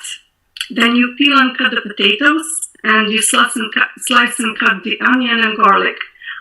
And then you take a big pan, and you warm up some olive oil, you add the onion and later garlic, and you saute until onion is golden, but not brown yet. Then you stir in tomato paste, potatoes and sauerkraut, and add water, and then bring it all to a boil. Then I usually add bay leaves, and I reduce heat and simmer, uncover, and I stir it occasionally, just for maybe 20 minutes, or until potatoes and sauerkraut are very tender and the mixture is thick. Well, sometimes I also cook it for a longer time. I just like it to cook for a longer time, maybe. And later I add all other ingredients, including the beans. And I stir it well together and cook for another 10 minutes. And what's the result? So it looks like this. I made it yesterday, and it was like delicious. So it's really something to enjoy in winter time, which is now. And as I was thinking about Ayurvedic principles connected with jota, I would say that definitely using local superfoods is here, like sauerkraut and garlic and onion, and also using seasonal foods. Our grandmas would use sauerkraut, potatoes, and beans all the time in winter, and it's very Ayurvedic principle. And to then use cumin and black pepper and bay leaf, like for example, cumin helps with the digestive process and it balances all 3 doshas. And then black pepper helps remove toxins and increases appetite. And it's antibacterial, it's antifungal, anti-tumor, and anti-inflammatory in nature, which is also important. And bay leaves are warming, and they help soothe respiratory problems and indigestion. And as for the garlic, it helps boost the immune system, and it treats colds and flu, and purifies the blood and treats infections. And I believe, like what the Greek physician Hippocrates said, he said, "Let food be thy medicine, and medicine be thy food." And if you look at the ingredients of how we make jota, you can really see, the food is medicine. And I hope you will try to do it at home and enjoy it. Thank you. Thank you, Boyana. This wonderful presentation. We'll go over to Dr. Somit Kumar, who's the present director of the AVP Research Foundation, and he's been part of the AVP group since more than a decade, I should say. And he's been the senior medical officer, and he is part of the AVP Baltics. So over to you, sir. He's actually going to represent Turkey, as we wanted Turkey also to be represented. So, sir was actually going to give a briefing on why we included all these countries also. Over to you, sir. Thank you, Ramya. So, I think, one thing which we wanted to understand is that all the traditional civilization did had a common understanding of basic dietetics. Now, why I say that? So, if you look at Dr. Gangadharan was telling about that all the traditional civilization first started with specific choice of desha or where a good healthy civilization can grow with good health.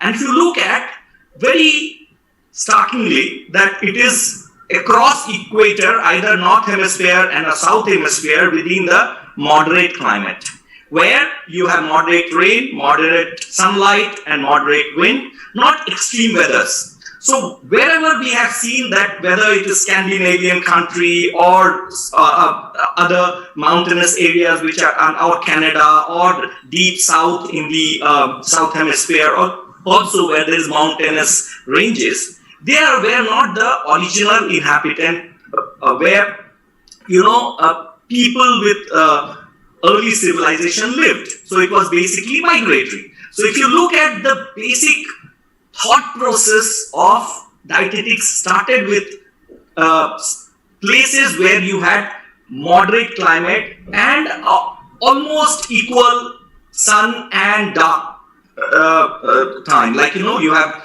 light phase and the dark phase. Now why this is important is because of the circadian rhythm. Now before I would like to take you through the whole concept of dietetics in Ayurveda. Now what you can see is that Ayurvedic dietetics was never an Indian dietetics. So the basic principles of dietetics was to customize diet according to people as individual, according to their age, their digestive system, then their geographical location. So if you see, a Brazilian should eat like a Brazilian, a Slovenian should eat like a Slovenian, or Indian should eat like an Indian. And then that geographical location should be in such a way they follow their local satmya, that means ethnic diet, lifestyle and other practices, and according to their climate. So if you look at most of our people who presented these kind of presentations, they talked about whether this recipe is what and which season to eat and how to eat, when to eat, who can eat. So these are very important principle of Ayurveda we see across traditional culture of eating and dietetics throughout the globe. Now, again, an important part of dietetics has been the effect of diet on mind. So, diet does affect the mind, and I will tell you how. So, we were talking about Ayurvedic dietetics in form of 5 elements and 6 states. So, most of the presenter, since they have an Ayurvedic background, so they talked about rasas. Now, today we are so preoccupied with the macronutrients and micronutrients that we don't see about this whole principle of Shadrasas, which is basically the backbone of all the recipes across the culture. So if you see, most of their recipes had a predominant madhur rasa, that is sweet taste, like potatoes or rice or such kind of vegetables which are heavy. Then they had tikta, that is bitter and pungent, that is katu rasa, which are spices. Then also a part of astringency in the spice. And then a lot of people had sauerkrauts, like fermented food products. Now, this fermented product is basically amla rasa. So if you look at that, and then you have a salt, different variety of salts you can have. So if you look at all the traditional recipe, they were not based on primarily on carbohydrate, fat or protein, but based on the 6 states, and this is called as functional dietetics in Ayurveda. That all these recipes were made in a proper synergism that yielded a particular physiological effect according to a particular season. Now, why you should have a physiological effect in particular season? Now, each of these tastes in Ayurveda has been attributed with different physiological and anatomical qualities, which I can just summarize here. Now, for example, there was a very specific guideline as to which season what taste food has to be taken. You can talk about in terms of very layman terms that in winter season you have to eat which is sweet, sour and salty, which is more oily and hot in potency. Now if you look at all the traditional recipes which they explained for winter season, they had ingredients which is basically sweet, they had a lot of sour things along with salted, oily and hot in potency.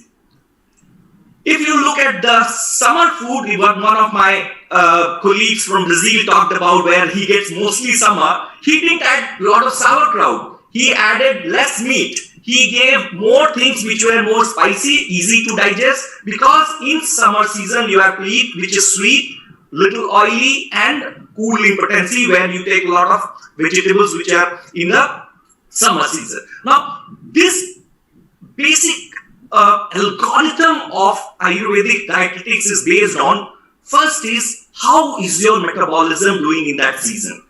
If you look at most of the cold country, they have heavy food. They eat a lot of meat, they eat a lot of fat, they eat a lot of tubers. Why? Because they are heavy to digest. So their whole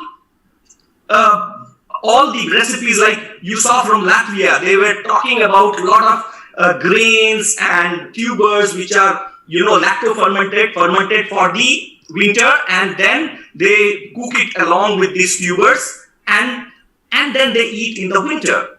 Or in meat also they eat in the winter along with the sauerkraut, which is again amla rasa. So what you are seeing is that the whole concept of Ayurvedic literature has been followed across different cultures, and specifically all those ancient culture and civilization which I talked to you about or showed you had this insight. Now, there's a very simple thing. In all the tradition, what we are doing just opposite now in a modern lifestyle is, your appetite is the best during the day. So your meal during the day or lunch should be the heaviest and the dinner should be lightest. Now, across all traditional culture, it was the norm, but we are going, because of our modern lifestyle, we are eating more heavy dinner, and that is creating a lot of modern day lifestyle issues. So one thing which we have to go back to our traditional lifestyle is eat heavier, that we can see in Turkish breakfast. Now, another important thing is, you can maintain a good lifestyle and good diet that will lead to avoiding all kinds of metabolic disorders, cancer, autoimmune disease, which are all there, which is part of your traditional dietetics, which when we don't follow. Now, an Italian eating pizza is fine, but an Indian eating pizza every day is not fine, because your genotype is not programmed. So it's called as prakriti. Your body is not programmed to eat like that. So first thing is, you have to wake up on time, sleep on time, have a good meal timing, and eat according to your genomic structure. Now, second thing is, if you are eating heavy, eat half the quantity what you generally can eat. And if you are eating light food, then you can eat more than half quantity. Now, another important thing was, which across the globe you can see, is gut is a way to your human behavior. That means if you eat proper probiotics, that is, if you look at any tradition, whether Indian, Mediterranean, or you go to South American or European as such, everywhere this sauerkraut or yogurt or ayran, whatever name, yogurt, dahi in India or chach in India, everywhere this is taken care of. Why? Because as I was telling you, it shapes up the gut microflora. Not only helps us in digestion, but also it helps us to. Now, we are talking about in Scandinavian country, people suffer from winter depression. Now, why? Because they forgot eating sauerkraut because of the modern day lifestyle, because everybody is eating pizza and burger, or everybody is eating other food which is not local, and this is creating a lot of mental health issues also. then what to eat when is very well defined, and what is the combination, and then quantity of food. See, always eat 60% of your quantity what you can eat. As Dr. Gangadharan has told you, calorie restriction and restricted and intermittent fasting has been given Nobel Prize of Medicine, and this is probably Ayurvedic books were the first to state, and across tradition. In fact, if you look at European tradition, they used to eat 2 meals main. If you look at even Turkish tradition, they used to eat 2 meals, a big brunch and a light dinner in the night. So these across the whole gamut of civilization, you see these kind of trends which helps you to have a balanced lifestyle. So you eat most of the time in the day when there is a light phase, fast when it is a dark phase, and this improves your immunity and your. So these are basically the all the presentation what you have seen has this concepts behind them. Now coming to specifically Turkey, very short. If you look at the Turkish tradition, why I say Turkish tradition is very close to Indian, because you see the Persian and Indian civilization had a lot of interaction of thought processes. And the first three important ingredients of Ayurveda is Shamana Aushadha is honey, tila, the sesame, and the ghee. Even honey is so universal that all our presentators had talked about honey. And in Ayurveda, one of the best Shamana Aushadha, the thing which balances the kapha, is honey. Tila or sesame seeds or sesame oil. In Turkish tradition, tila or tahin, it is called as tahini, they use sesame paste early in the morning, especially with honey. They eat as a regular breakfast intake. Now, and tila is one of the best Vatahara Shamana Aushadha. In order to balance Vata, tila or sesame is one of the best. Now, see, if you look at the first chapter of Ashtanga Hridayam, itself this is talked about honey, tila, and ghee is best for pitta. So, in fact, we were so surprised to see that the tradition of making ghee was so much prevalent in Persian as well as Turkish and even Balkan countries, where Slovenia is having a little influence of that also. So, ghee or butter was always part of a staple diet. Now, you see, these are in the first chapter of Ashtanga Hridayam, these are said to be as the best Shamana or pacifying dietetics or even pacifying therapy. It is a therapy. So, if you want to balance 3 doshas, these 3 important ingredients should be there in your diet, which is, I see, also in almost most of our presenters talked about honey definitely and ghee secondly. Of course, tila, the sesame can change according to some places they use sunflower seed, some places they use linseeds as an option for Vatahara as a Vata reducing herb. But we see that use of these kind of practices is across tradition and across country. Again, an important contribution of Ayurveda I see is a brinjal. We say eggplant, baklajan, patlajan, different countries eggplant. Now, you all know that India is said to be as one of the originator of baklajan or brinjal or eggplant. Now, in India, in 16th century book called as Chem Kautuvala, there is a very unique recipe told with meat and brinjal as one of the combinations. I was so surprised that similar kind of combinations are used in Turkish tradition. In Turkey, they make brinjal, the eggplant and meat together, or beans and meat together. These kind of, we have seen that some of our Brazilian presenters also talked about beans and meat together eating. So, we do found such kind of combination told in 16th century book called as Chem Kautuvala. Another important thing is, we talk about that bread is the culture of, generally if you go to any Turkish recipe online, simit, there you see a Turkish bread, round Turkish bread with some kind of sesame on it. But that unfortunately is not their traditional diet. In fact, that is an influence of Balkan or European influence on Turkish diet. In fact, if you look at their own diet or their traditional bread, different regions have different bread. Like for example, yufka. It's a kind of a little fermented, slightly fermented bread. Then gozlume. Again, it is not at all fermented.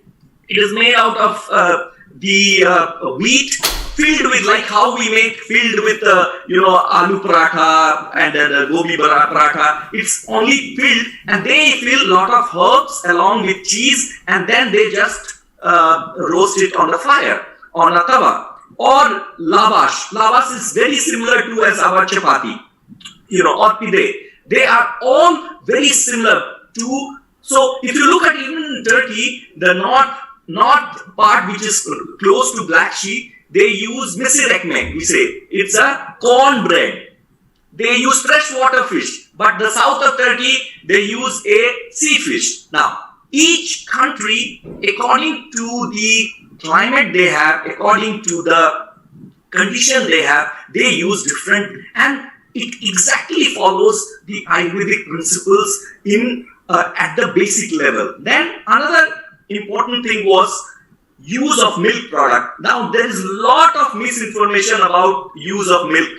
Now the problem is, if you use A2 organic cow milk or A2 milk, there is no problem. And if you see across the whole spectrum of civilization, Iran, that we say kind of yogurt and different byproducts of yogurt and cheese were used as a staple probiotic across the civilization. So this is another important thing. We say in our tradition, we say takra or chach, and there in Turkish tradition the same way they use is the Iran. Another important thing was wine. So you know, in Indian tradition, always a traditional wine was made with a fruit juice and a spice. In fact, if you look at most of the traditional wines, which except Russian wine where vodka, in fact, there also they add some herbs. But what I'm saying is, if you see in Turkish tradition, especially raka, there is a wine which they take basically with meat.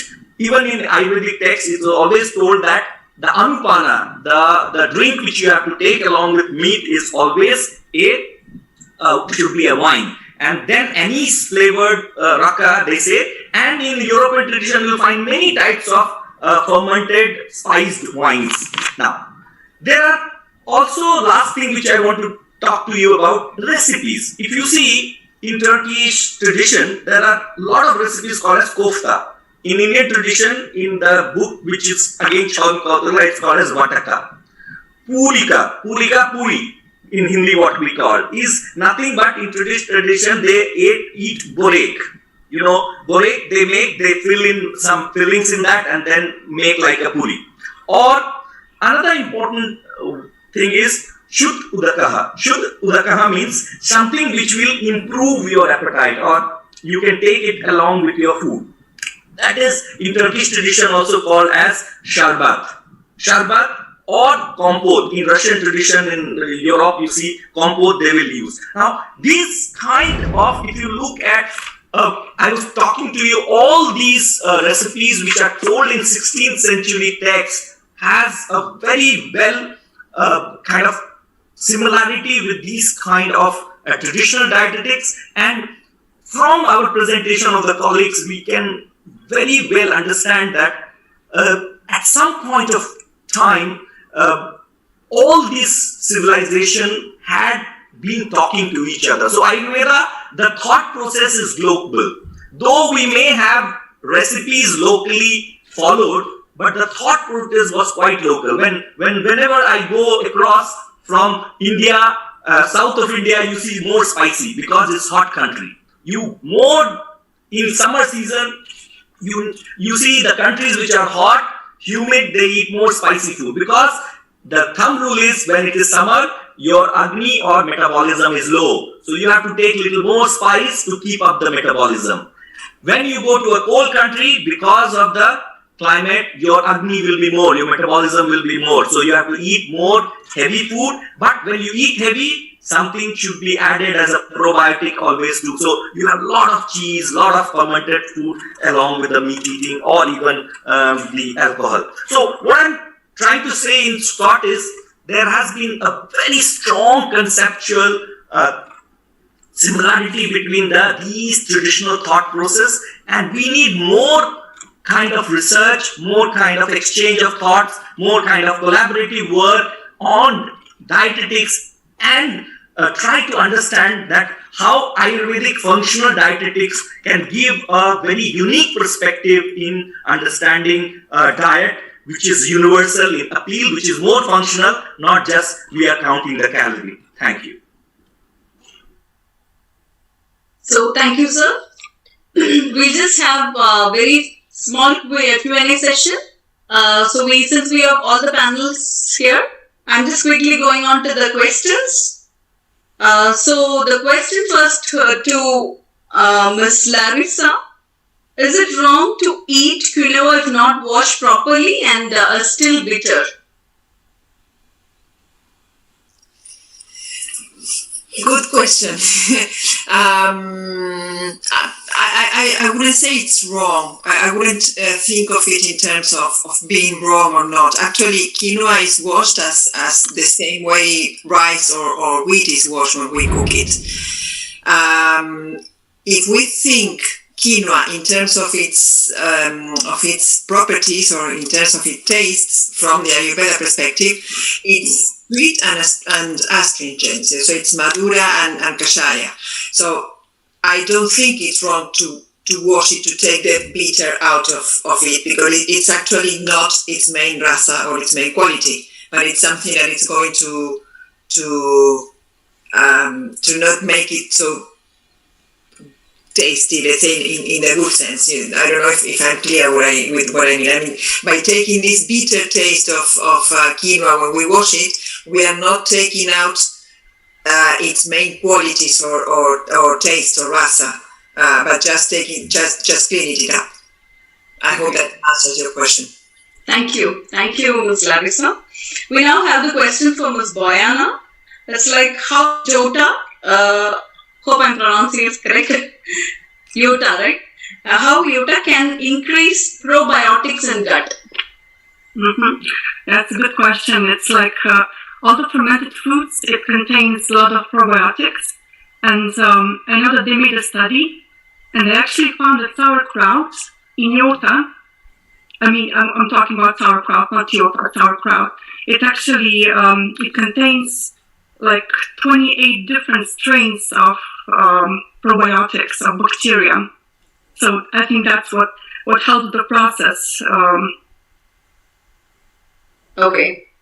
So the question last we were asked to Dr. Somar, since it was from Latvia, actually it was related with the video that we saw from Latvia.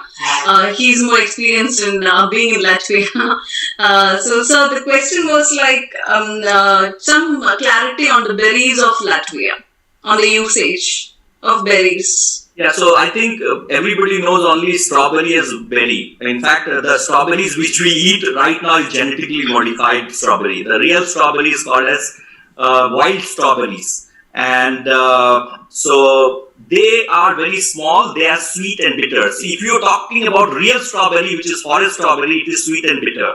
So that is the native strawberry breed, because the hybrid variety which we grow in the garden is sweet and sour. So according to dosha wise, this is totally different. In fact, the hybrid variety will increase pitta, but the natural variety will reduce pitta. So first is that. Second thing is there are also cranberries are there, blueberries are there in Latvia, and there are some other. So there are two different varieties of berry which are basically they first in the summer. Summer is more kind of the summer berries are more sour.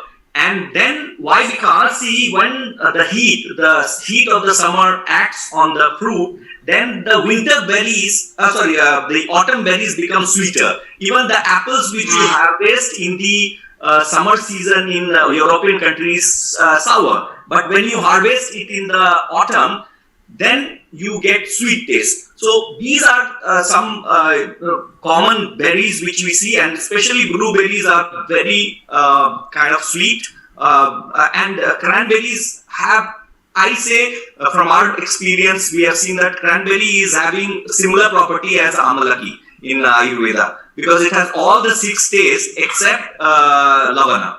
So that way, when people ask me what is the European or Western variety option for cranberry, for amala, then we always talk about cranberries in that perspective.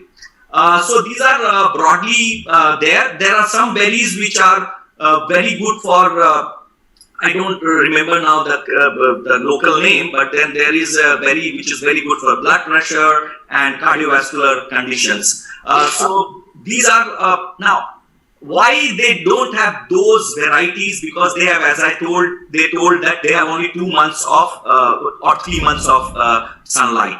So obviously the quality of flora and fauna would be very limited. And also see the big, very important thing, Sashti Shalika, 60 days. See, even in our tradition, the rice in 60 days which are, pakwa is one of the best. So somehow nature has given that 2 months for them also, to, ripe their buckwheat.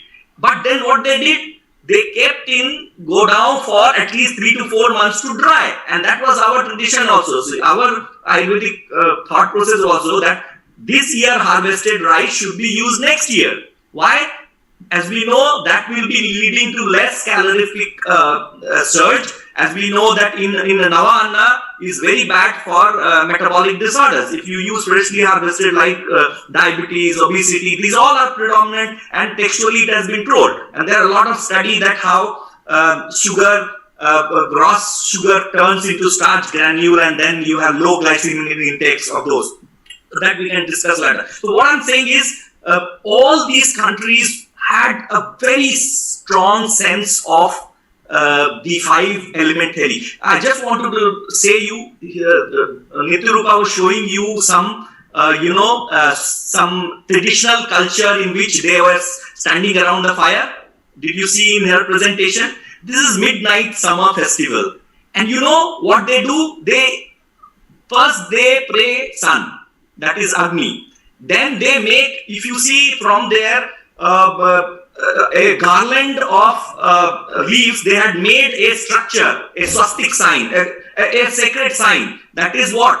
That is the space they create. And then they have a wood, the earth element, and then they put, in this all the newly harvested wheat or something what is harvested, and then 9 different herbs are put into it and water is put into it. And they say that now this is I don't want to be categorical, but this was pre-Christian culture of Baltic countries, Scandinavian countries. Now this is still they have preserved, and these 5 element, there are sacred spots in Baltic country, and even Boyana will know in Slovenia there are sacred rocks they pray based on these 5 elements. So they say that power of this 5 element is there. So what I'm trying to say is at some level of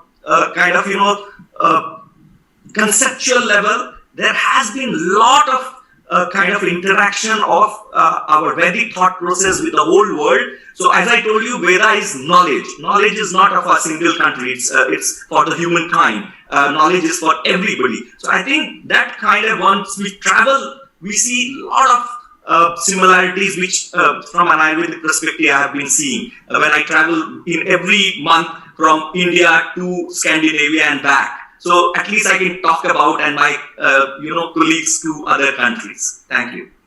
So thank you. So we're just closing the Q&A session now, though we have so much questions because we're running short of time and we already crossed the limit. Over to you, Rahulji. Thank you, Aramya. And it's been a fascinating discussion. And in a way, if I had to sum up what we've done this evening, I would say that we probably began with an exposition in Guru Vyavhar, and in the second session we moved to Laghu Vyavhar, as to which was more entertaining and which was more enlightening. It's up to you to decide. But I'm very delighted to see that I think the connections between Jaivik and Ahara were well established thanks to the efforts of all the panelists, to whom I am on behalf of my center and also on behalf of the consortium of Indic Academy. We are very gratified to see that, because I think this establishes this connection very clearly, and I hope we are able to build on it. I'm going to take the privilege given with this last word, and since I live in Goa, which was once a Portuguese colony, a special message to our panelists from Brazil. Bruno e Antonio, obrigado. Ficamos muito satisfeitos em saber da vossa cultura. And one more thing, Bruno and Antonio, feijoada is still cooked and eaten in Goa, and some of the hardcore Goans do import bacalhau because they can't do without it. And this really shows that our ethnobotany is so tied up with spirituality that it probably gives us good scope for another session altogether. I would like again to thank my colleagues in the Indic Academy Consortium for putting this all together. Without the expertise of AVP, of course, it wouldn't have been possible. Dr. Shumit, Dr. Aramya, thank you so much. To all the participants, my deepest gratitude, and do come back whenever we expand on this and get together on this wonderful topic again. Thank you all very much, and good night. Thank you. Thank you.